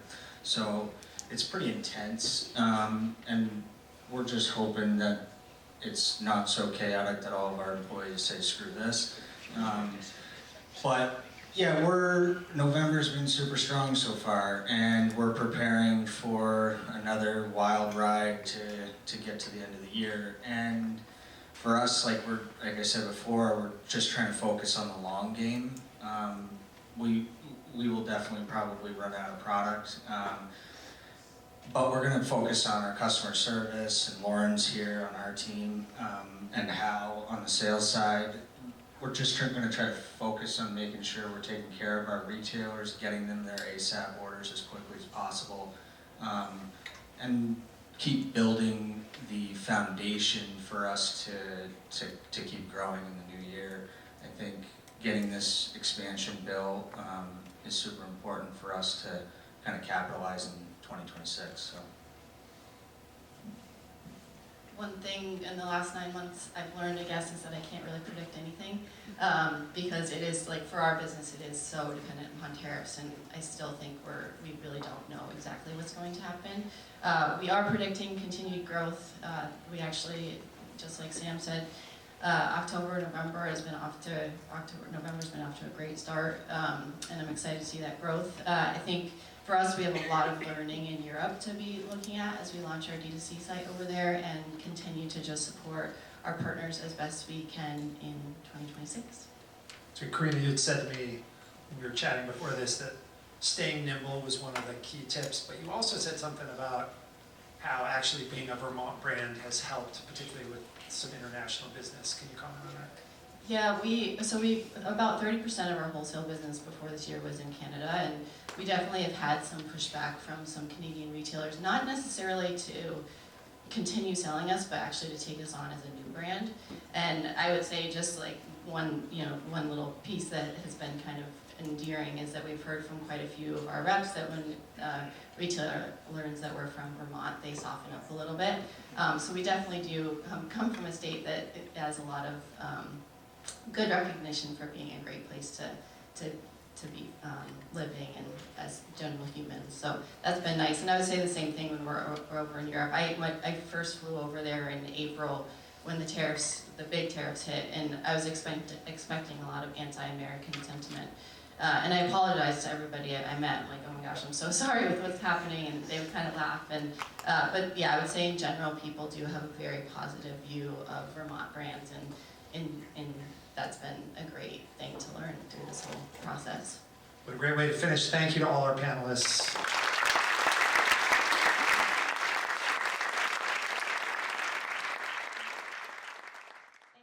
And basically trying to help our environment and work towards diversity, equity, and inclusion. Previous recipients have included Senator Leahy, our namesake recipient, Mike Donahue and Mark Sherman of Outdoor Gear Exchange, Johannes von Trapp, who started the first first cross-country ski center, and last year, Mike Salamano of Killington Resort. There's a person who has been on our short list for basically since before this award was even started. And it's really, really hard to overestimate how much she and her family have done for outdoor recreation as a whole, and for business as a whole, frankly. Jake Carpenter started Burton Snowboards in 1977 in Londonderry, Vermont, in a barn. 3 years later, Donna Carpenter was there right next to him. She was dipping boards in polyurethane. She was carting boards to dealers. She has done pretty much every single job there is at Burton Snowboards.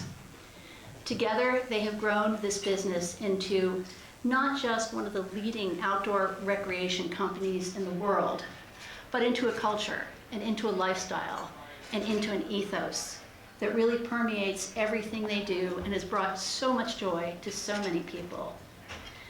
That legacy is continuing today as Donna and Jake's 3 sons, Timmy, Taylor, and George, have become involved with the business, serving on the board, and George now works full-time, and we're going to be hearing from him a little bit about some of the initiatives he has brought to Burton.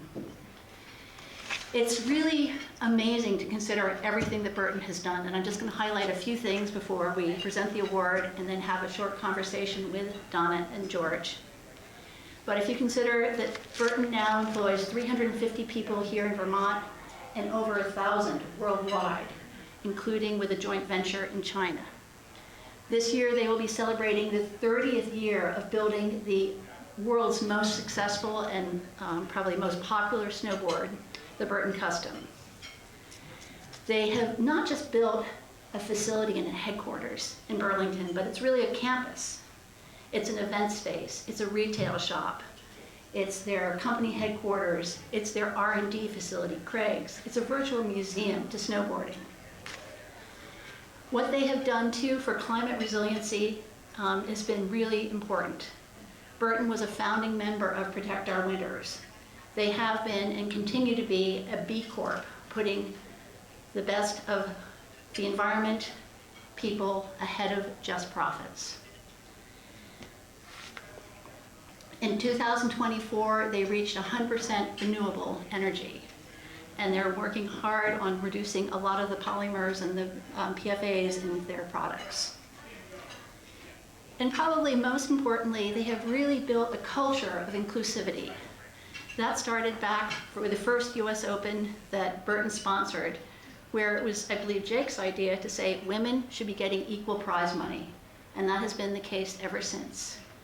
In 1995, they started the Chill Foundation to help underserved youth get access to board sports, and that has grown into a worldwide phenomenon. It is really exciting to see the new ventures that they're moving into, many of these led by George, including Culture Shifters, which is bringing together people from very diverse backgrounds and very different places to celebrate snow sports and board sports in particular. So it's a great honor to have Donna Carpenter and George Carpenter here today and to present the 5th annual, sorry, I'm going to hold this up, it's a big heavy award. It was actually made here in Vermont by Treeline Terrains. Wow. Is Amy Laramie, who is the Vice President of Brand and Marketing for Burke Resort, and she is presenting this on behalf of my Walmart.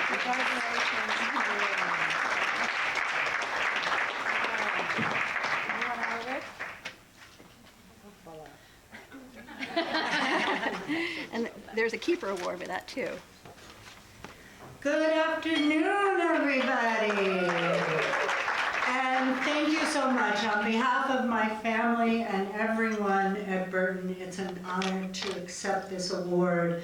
It's especially meaningful to be here surrounded by people who have helped shape the soul of Vermont's outdoor economy and community. And to be with my son, George, because this state is where the Burton story started and where it will continue into the next generation. Next year, Burton turns 50, half a century, which sounds impossible to me, but also like the blink of an eye, like it was yesterday. We started the way many Vermont companies do, small, scrappy, idealistic, and powered by a belief. In our case, Jake's belief that sliding sideways on snow could actually become a sport and culture. Most of the world thought we were crazy. Vermont didn't. Vermont supported us, gave us a sense of community, and helped instill the kind of stubborn optimism that I think is hardwired into this state. I've always said in many ways Burton's success reflects Vermont itself. To survive here, especially through a hard winter, you need grit and perseverance, but you also need your neighbors.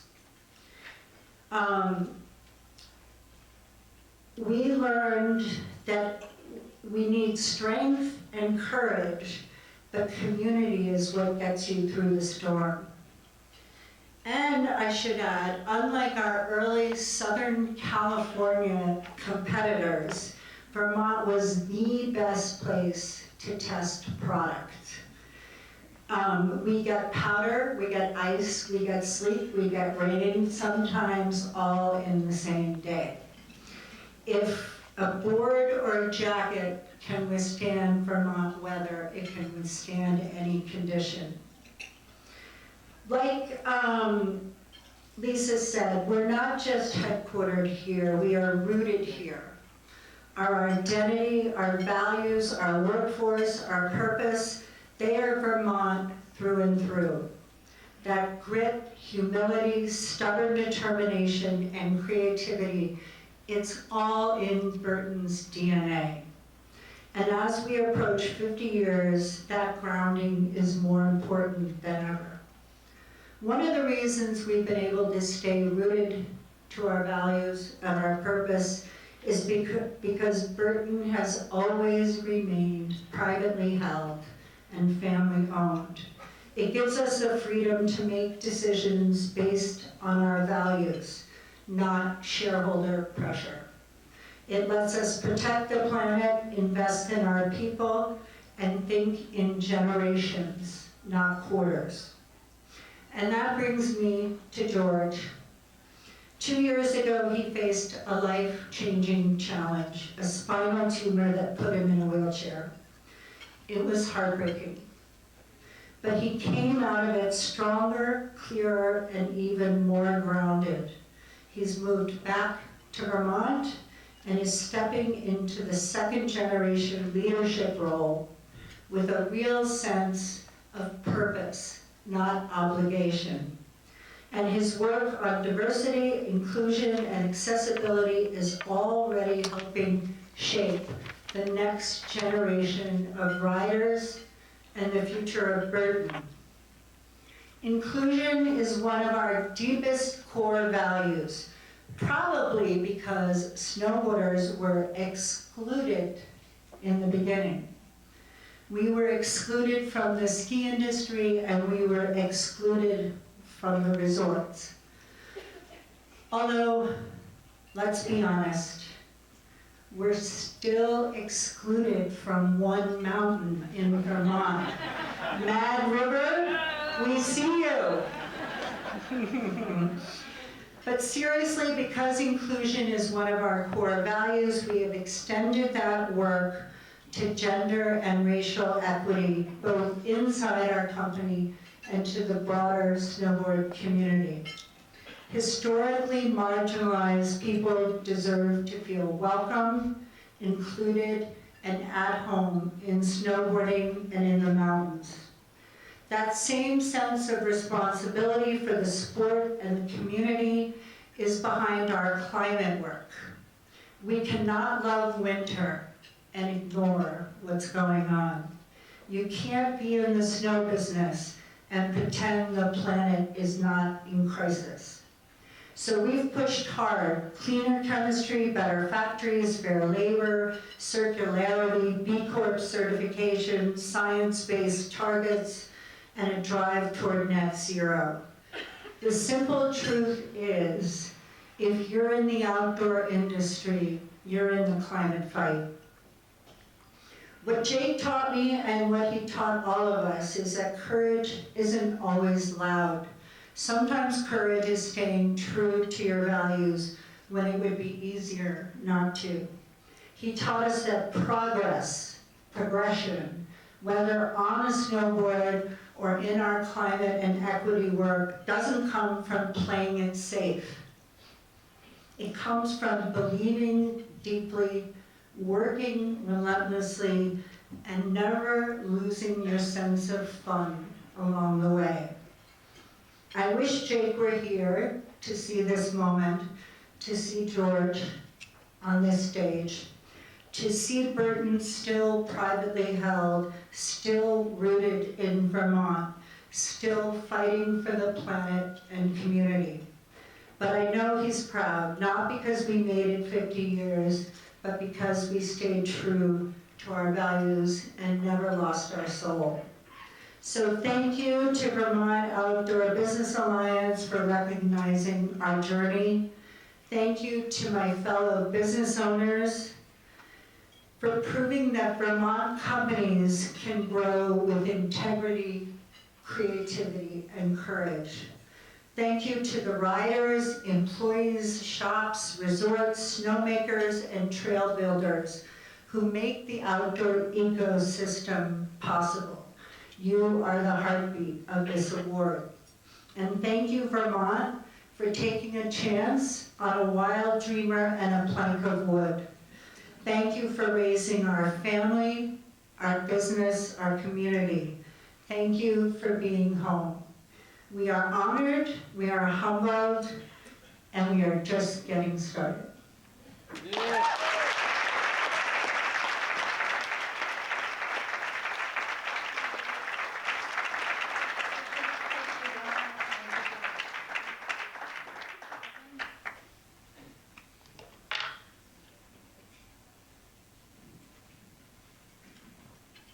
You have given to Vermont far more than Vermont has given to you, perhaps, but thank you. I'll start out, we got some questions actually from audience members. And my first question to you is going to be, how does Vermont actually impact what you do and how has it shaped you? But you just spoke to that very eloquently. So I'm going to jump into a question that was sort of a follow-up to that was submitted by Jen Roberts of Onion River. And that was, what have been the struggles of keeping your business headquartered here and how have you overcome them? And what would be the most important things that the state or other entities could do to keep existing outdoor manufacturers here and to support Vermont businesses? Yeah, I think the biggest struggle right now and what keeps me up at night is affordability for my employees, whether it's housing or healthcare or education. You know, that is a real barrier to both hiring and retaining employees and housing in general. So I think really affordability is what keeps me up. Yeah, and, oh, is this on? Oh. These two have more experience. Yeah. Oh. Yeah. Yeah, I was just looking for an apartment in Burlington. I just moved back a couple months ago. And it is super hard to find housing, let alone affordable housing. I think it would be great if we could encourage just more building here. Because it took us over 2 months to find a place, and it was expensive because they can charge that much because there's not enough housing. And healthcare. You know, we're a global company, so the Europeans and the Japanese and the Chinese look at us like, what do you mean you gotta pay all this in healthcare? And it's going up in double digits every year. No, and I think one of the questions too is, how does Vermont continue to play a role in your strategies and in your business? Yeah, I think anywhere you go in the world, we have about 20-something of our own stores, and then we've got about another 25 partner stores, which is owned by the retailer, but it's a Burton store. You feel like you're stepping into Vermont. You know, you get that sense. It's also an incredibly sane state. I think with everything going on, it's such a relief to be in a state that's sane, and you have such access to your legislators. And you know, you can pick up the phone and call your legislator. It's incredible. I tell this story about Vermont was getting ready to pass chemical legislation. And you know, the federal government has not passed any kind of chemical regulation for 40 years or something. So each state is doing it. So a company like ours, we have to go through Washington's protocol, we've got to go through California's protocol, whatever. And they were getting ready to pass a bill. We looked at it and said, this is unworkable. We're all for chemical regulation, but California hired 100 people to manage this, and you're not hiring anybody. So they invited us in to help them rework the bill. That kind of access to the government is an advantage. If Governor Scott were here right now, is there one thing that you would ask him? Yeah, I think to George's point, what are we going to be doing about the housing crisis here? I need to recruit people, and I need it to be affordable. Does Burton have room on its campus for a high-rise? Yeah, like in China where they all live at the factory. Talk about community. You're coming up on 50 years as a company. That's a huge milestone, and you've really changed so much in the world of board sports and in the world of sports in general, and the way I think many businesses operate. Is there one thing that you have been most proud of in your longer career, Donna, and your shorter career, George?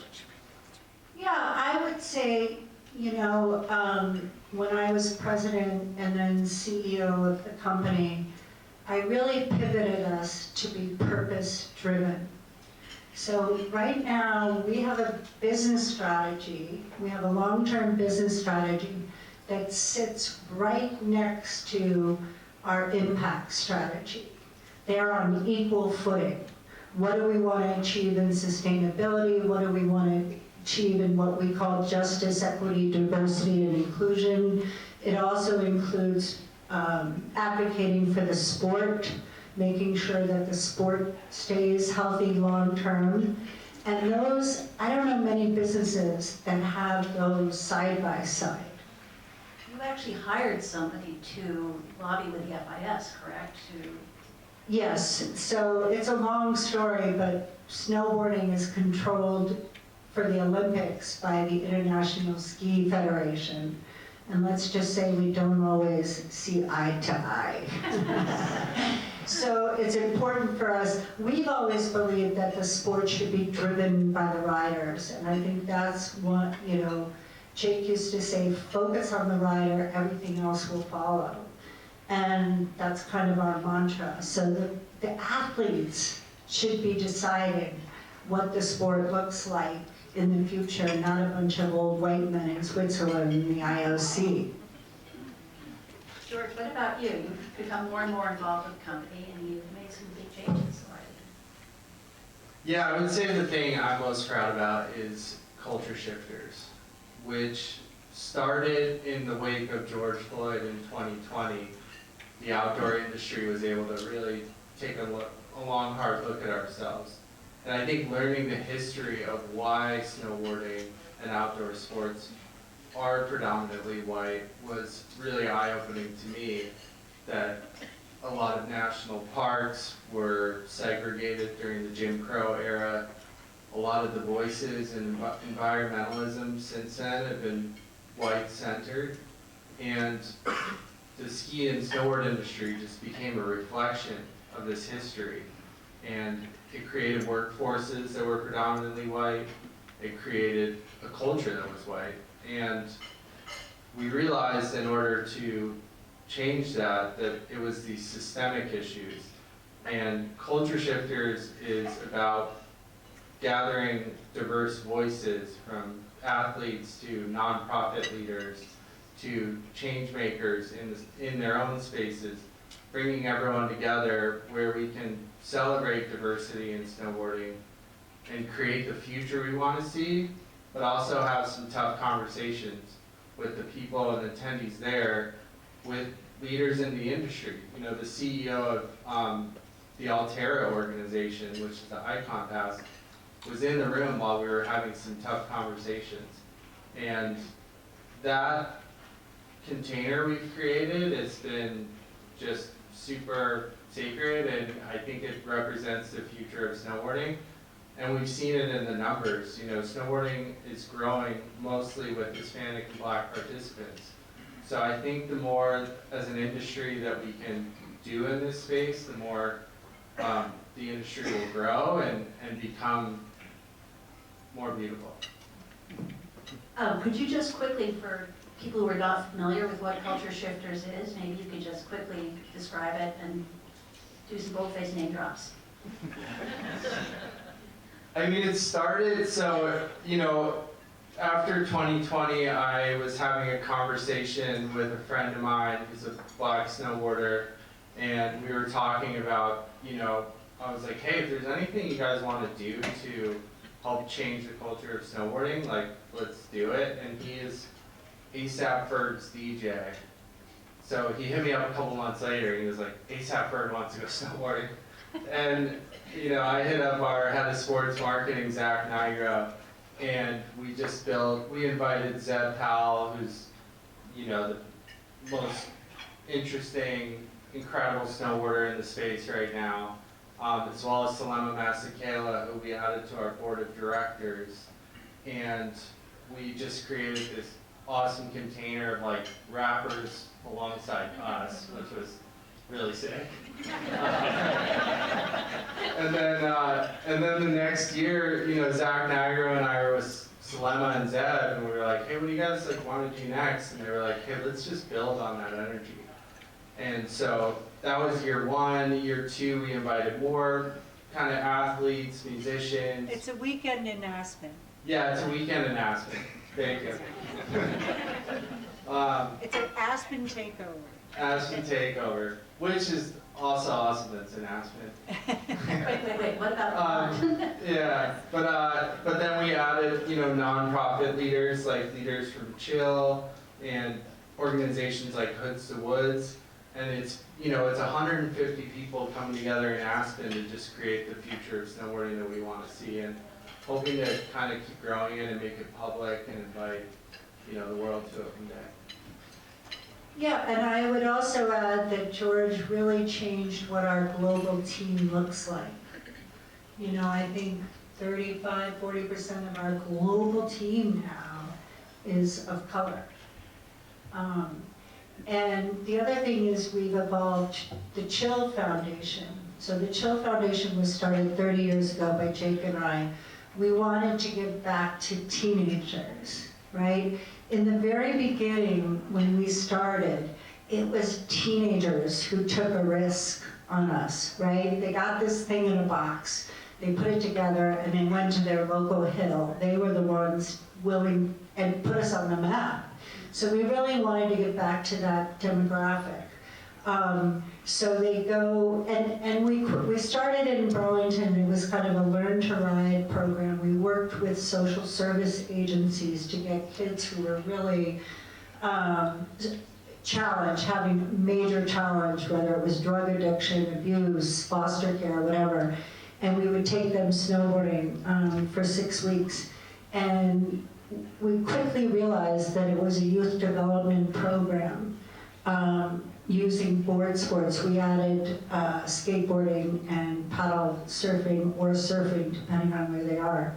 And we really realized it was a youth development program. We are now in 8 countries. We serve 3,000 kids a year.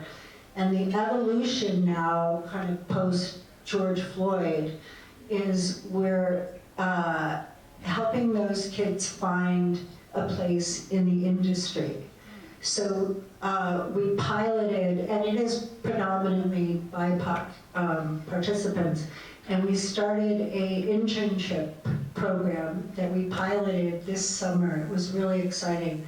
So we took alumni, and we had various companies across the country who volunteered to have these interns, and we trained them in, you know, office protocol and basic skills, and then they went out and did internships. So we're really hoping to be a pipeline for the outdoor industry, for the entire outdoor industry, to get these kids envisioning that they can have a career in the outdoors.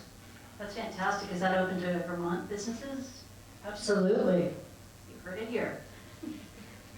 We'll contact Chris for that, right, Chris? You've also talked a little bit, you did a fantastic interview with the Bomb Hole about what you called were the oh shit moments that have really helped shape your company and your career and probably yourselves as individuals. Can you talk about some of those and what were those pivots and how did they help you grow? Yeah, I talk about my career in terms of the oh shit moments, and it was really when we realized, or I realized, that we were not living up to our values. That we had these core values and we were not living up. And the first big major one was in 2002, I believe.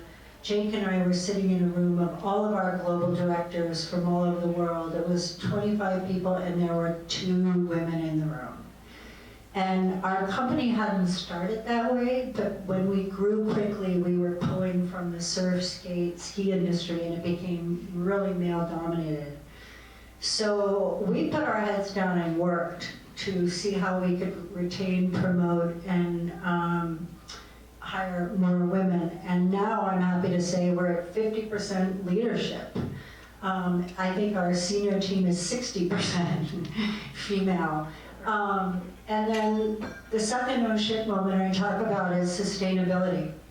You know, we always were worried about being seen as hypocritical or greenwashing, right? Because snowboards, we make a product with petroleum-based chemicals. We don't make things in sweatshops, so we used to say, oh yeah, we're in the same factory as the North Face, so we're fine. You know, we weren't doing our own audits and stuff. So we really, I think it was about the same time, maybe a few years later, 2006 or something like that. And then it was interesting because we had started on this path, and we lead the industry. I mean, Patagonia might market it, but we're doing better than they are in a lot of ways, yeah. And then it was protect our winners. I remember I saw Jeremy Jones at an event, and he said, I'd really like Burton to, I'm starting this, you know, protect our winners, advocacy and nonprofit, and I'd really like Burton. And I said, Jeremy, I gotta clean my own house first. I gotta green my own house first. And one of the interesting things he said, listen, the outdoor industry is bigger than big pharma. Think about that. We are bigger than big pharma, and we don't leverage that power. And he said, you can green your house all day long. It's not going to really move the needle. So that was another kind of aha moment, and we joined POW very early on, and we're still a partner. And then the third one is what George just talked about, you know, the George Floyd murder, and realizing that we were part of a system that the outdoor industry is systemic discrimination, and that we really had to do something about that. You also instituted a training program, correct, for some of your leaders in terms of making them more accessible to equity? Oh yeah, we have pretty rigorous, I mean, we have a director of what we call JEDI, Justice, Equity, Diversity, and Inclusion, and the leaders are put through this pretty intensive 6-month course. The employees have different courses, so I don't know if there's anything you wanted to add to what we're doing in JEDI. That's good. Great. How have you, so, actually, I'll back up for a second. As a family-owned, privately held company, it's probably much easier to adhere to your principles. Was there ever a moment where you considered private equity or selling or changing that situation? Oh, I remember Jake saying, I'm gonna sell this fucking thing for $1. 1982. You know, it's challenging. And it's funny because there were times when I was like, oh my God, let's get rid of this thing. And he would say, no, we gotta keep going. You know, I think I told you when you asked Jake what he was most proud of, it was perseverance. Persevering. And we were also extremely disciplined to only fund our growth through our own profitability. So we never took on a partner, we never took on long-term debt. We have short-term borrowing needs, but never any long-term debt, no partners. And I think that's become a real competitive advantage for us. How to have adhering to those principles make good business sense? And George, maybe you can speak to that a little bit in terms of the growth of your, where you see the growth in snowboarding and how you're reaching new audiences. Are you asking about private ownership in terms of? Well, just where you What's see the growth. advantage? Like, will, you know, having more BIPOC will be growing our market with them. Yeah. Yeah. But no, I think, you know, being privately owned has allowed us to make these investments, long-term investments in the sport and in the community. And you know, there's certain things that our family stands for, and I remember even pitching this idea of year 2, year 3 of culture shifters internally. I was like, no, we're fucking doing this. So that's just gonna always be a competitive advantage, and us being able to do that for the sport, for Vermont, for the community, these long-term decisions that we know are gonna be right. And I think that's why a lot of people are at the company and believe in the company too. But it's also smart business, right? I mean, I remember when we didn't have women in leadership role, how are we gonna make product for women when it's a bunch of dudes sitting around and pinking and shrinking, right? And so until you have women driving that business, and so that was an advantage in terms of getting people to buy into these programs. Like, look, hey, look, our business will grow as a result of this. And I think the same thing with, you know, racial equity, because, you know, our country, the generation that is majority non-white has been born, right? And that is where our country is going. So, I think Jake always knew that as an entrepreneur, that this sport had to be diverse in order to be sustainable. You've also diversified your company as well. I mean, you're in apparel now. George, you helped produce your rider.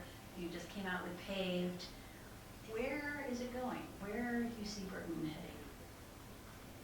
Yeah, I think that, you know, we never intended to get into the apparel business, but early on, people were not making product for us, right? We use our upper body much more than a skier, and everything was really tight and short.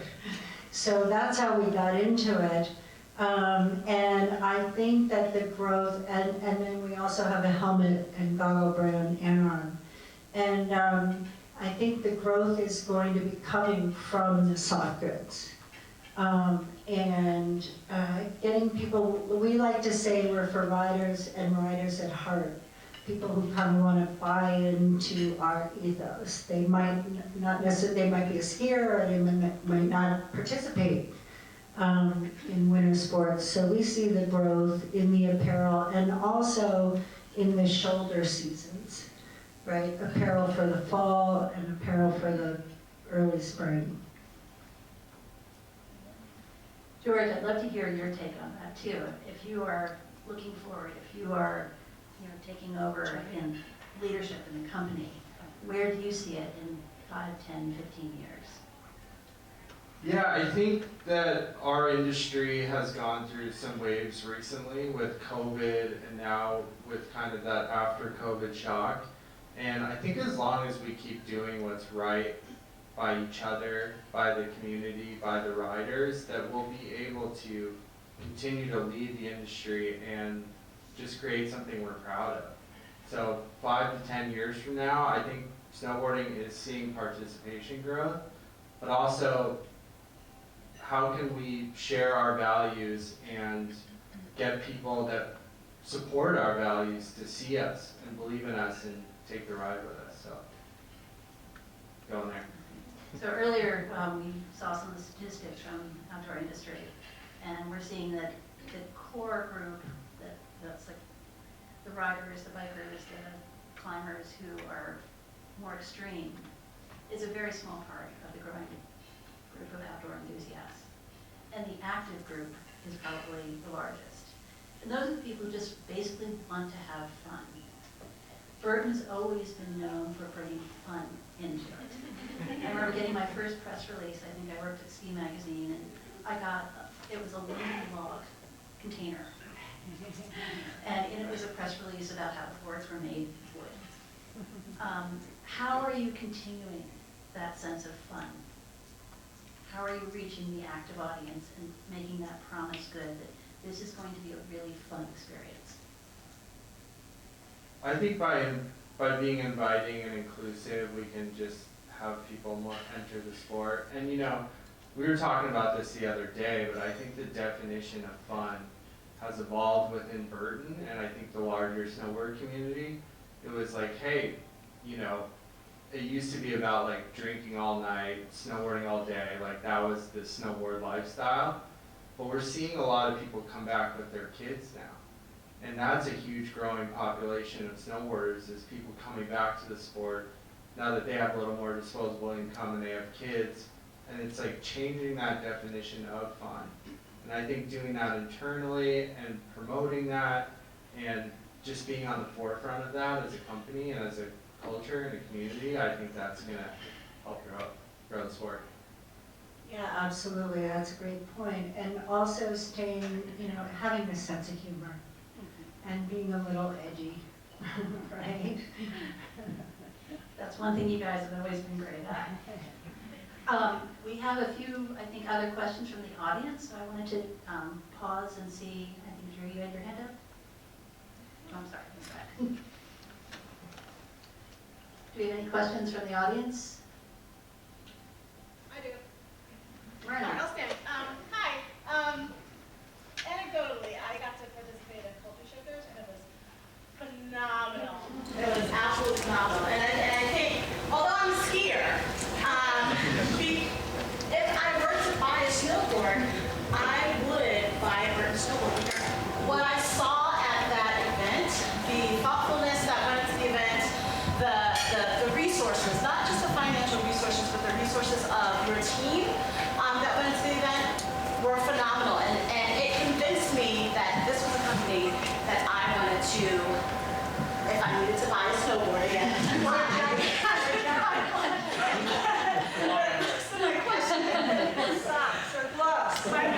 They're taking orders right now, so break out your credit card. My question is, do you have any plans on either expanding this idea of culture shifters, or just really being a model of this kind of work for all kinds of outdoor businesses, not just in Vermont, but nationally? Yeah, so, you know, you were there, Myrna. It's kind of it's been the same format for the last couple of years, 150 people, invite only. And we've really created that container and what you experience. And now we're slowly starting to integrate like selling tickets to the public and having people become a part of that aren't typically invited. We're still trying to figure that out, but the plan is to grow that and have that same energy that we created there, but on a really much larger scale, like a festival scale. And as far as other outdoor companies replicating that, hit me up. I'm happy to share more if you have any questions. Or, you know, you can tap into our resources at Burden. We have an incredible director of Jedi now who's out there doing this work every day. We have a head of, advocacy groups who's working with all these groups that do Culture Shifter likes events locally. And I like to think you can tap into this network that we've kind of helped unite. We bring all those people together, but they're all out there doing the work in their communities. So I think just tapping in and asking questions is the way to do it. That's a great answer. I do have a question. There's a lot of people here from the adaptive sports community, and Vermont, as a lot of people know, has really become a national leader in adaptive sports. And I know, obviously, Burton is a leader in the industry nationally and internationally. What's the future of adaptive inside Burton? Well, I'm going to rename sit skiing into sit shredding. That's goal.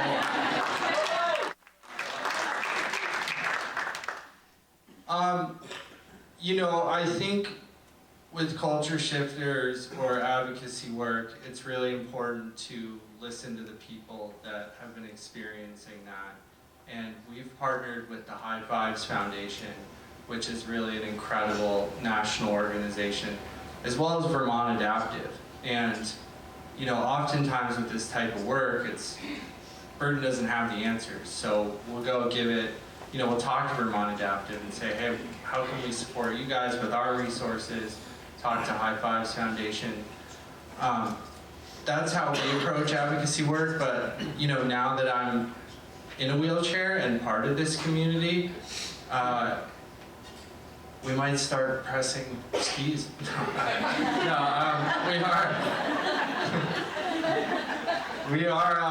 We are making adaptive outerwear in partnership with the High Fives Foundation. So one of our developers is working closely with those people that have been riding in that gear for a long time. Greg is a local advocate, and he's been working with our development teams on creating that outerwear. And I think that's, resources in terms of product development as well as financial resources is how we're going to continue to support this community. Yeah, and I'll just add that historically, we were the first snowboard company to figure out a way for people who had lost their limbs but could still stand. Everything went like this, right? Skiing, running, or whatever. And we worked with a woman, Amy Purdy, to develop the ability for her to go sideways. Our step-on binding has really helped a lot of adaptive riders with upper body things. So we've been in this game for a very long time. And I think with George's inspiration, we'll just keep working. Anybody else? Any other questions? I had one more that I was saving. It's I think something that we also talked about earlier today, which is with the challenges on tariffs and the decline of brick and mortar. Do you have any answers? Do you have any solutions out there that you could share with others? Well, I mean, I think that we're very lucky to be a global company, right? So those tariffs are not affecting Europe, they're not affecting China. We have production all over the world. We can move production. We'll have more than one factory that makes things. So we've been able to mitigate it pretty well. We did have a small 5% price increase that seems to be covering it. The real problem is the unpredictability. Businesses like to have predictability, and it's pretty unpredictable.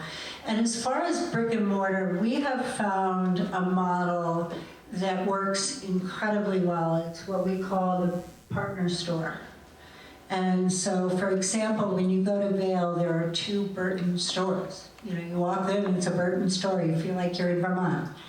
But they're owned and run by Vail. And so you're kind of sharing the risk there. I mean, we are responsible for inventory. But it's been a great model for us, and we do it worldwide. That's great. Then last question, if is John Schaefer still here? Okay, no. So why don't we all just agree that there will be a Culture Shifters event here at Burke next year? How does that sound? Great. We can tell them that we decided that. Thank you so much. It's been just an honor to have you both here and to learn from you and to hear from you, and thank you for your leadership and for showing not just outdoor recreation businesses, but I think businesses as a whole, how to run a good business in a good, ethical way. So thank you. Thank you. It's an honor for us.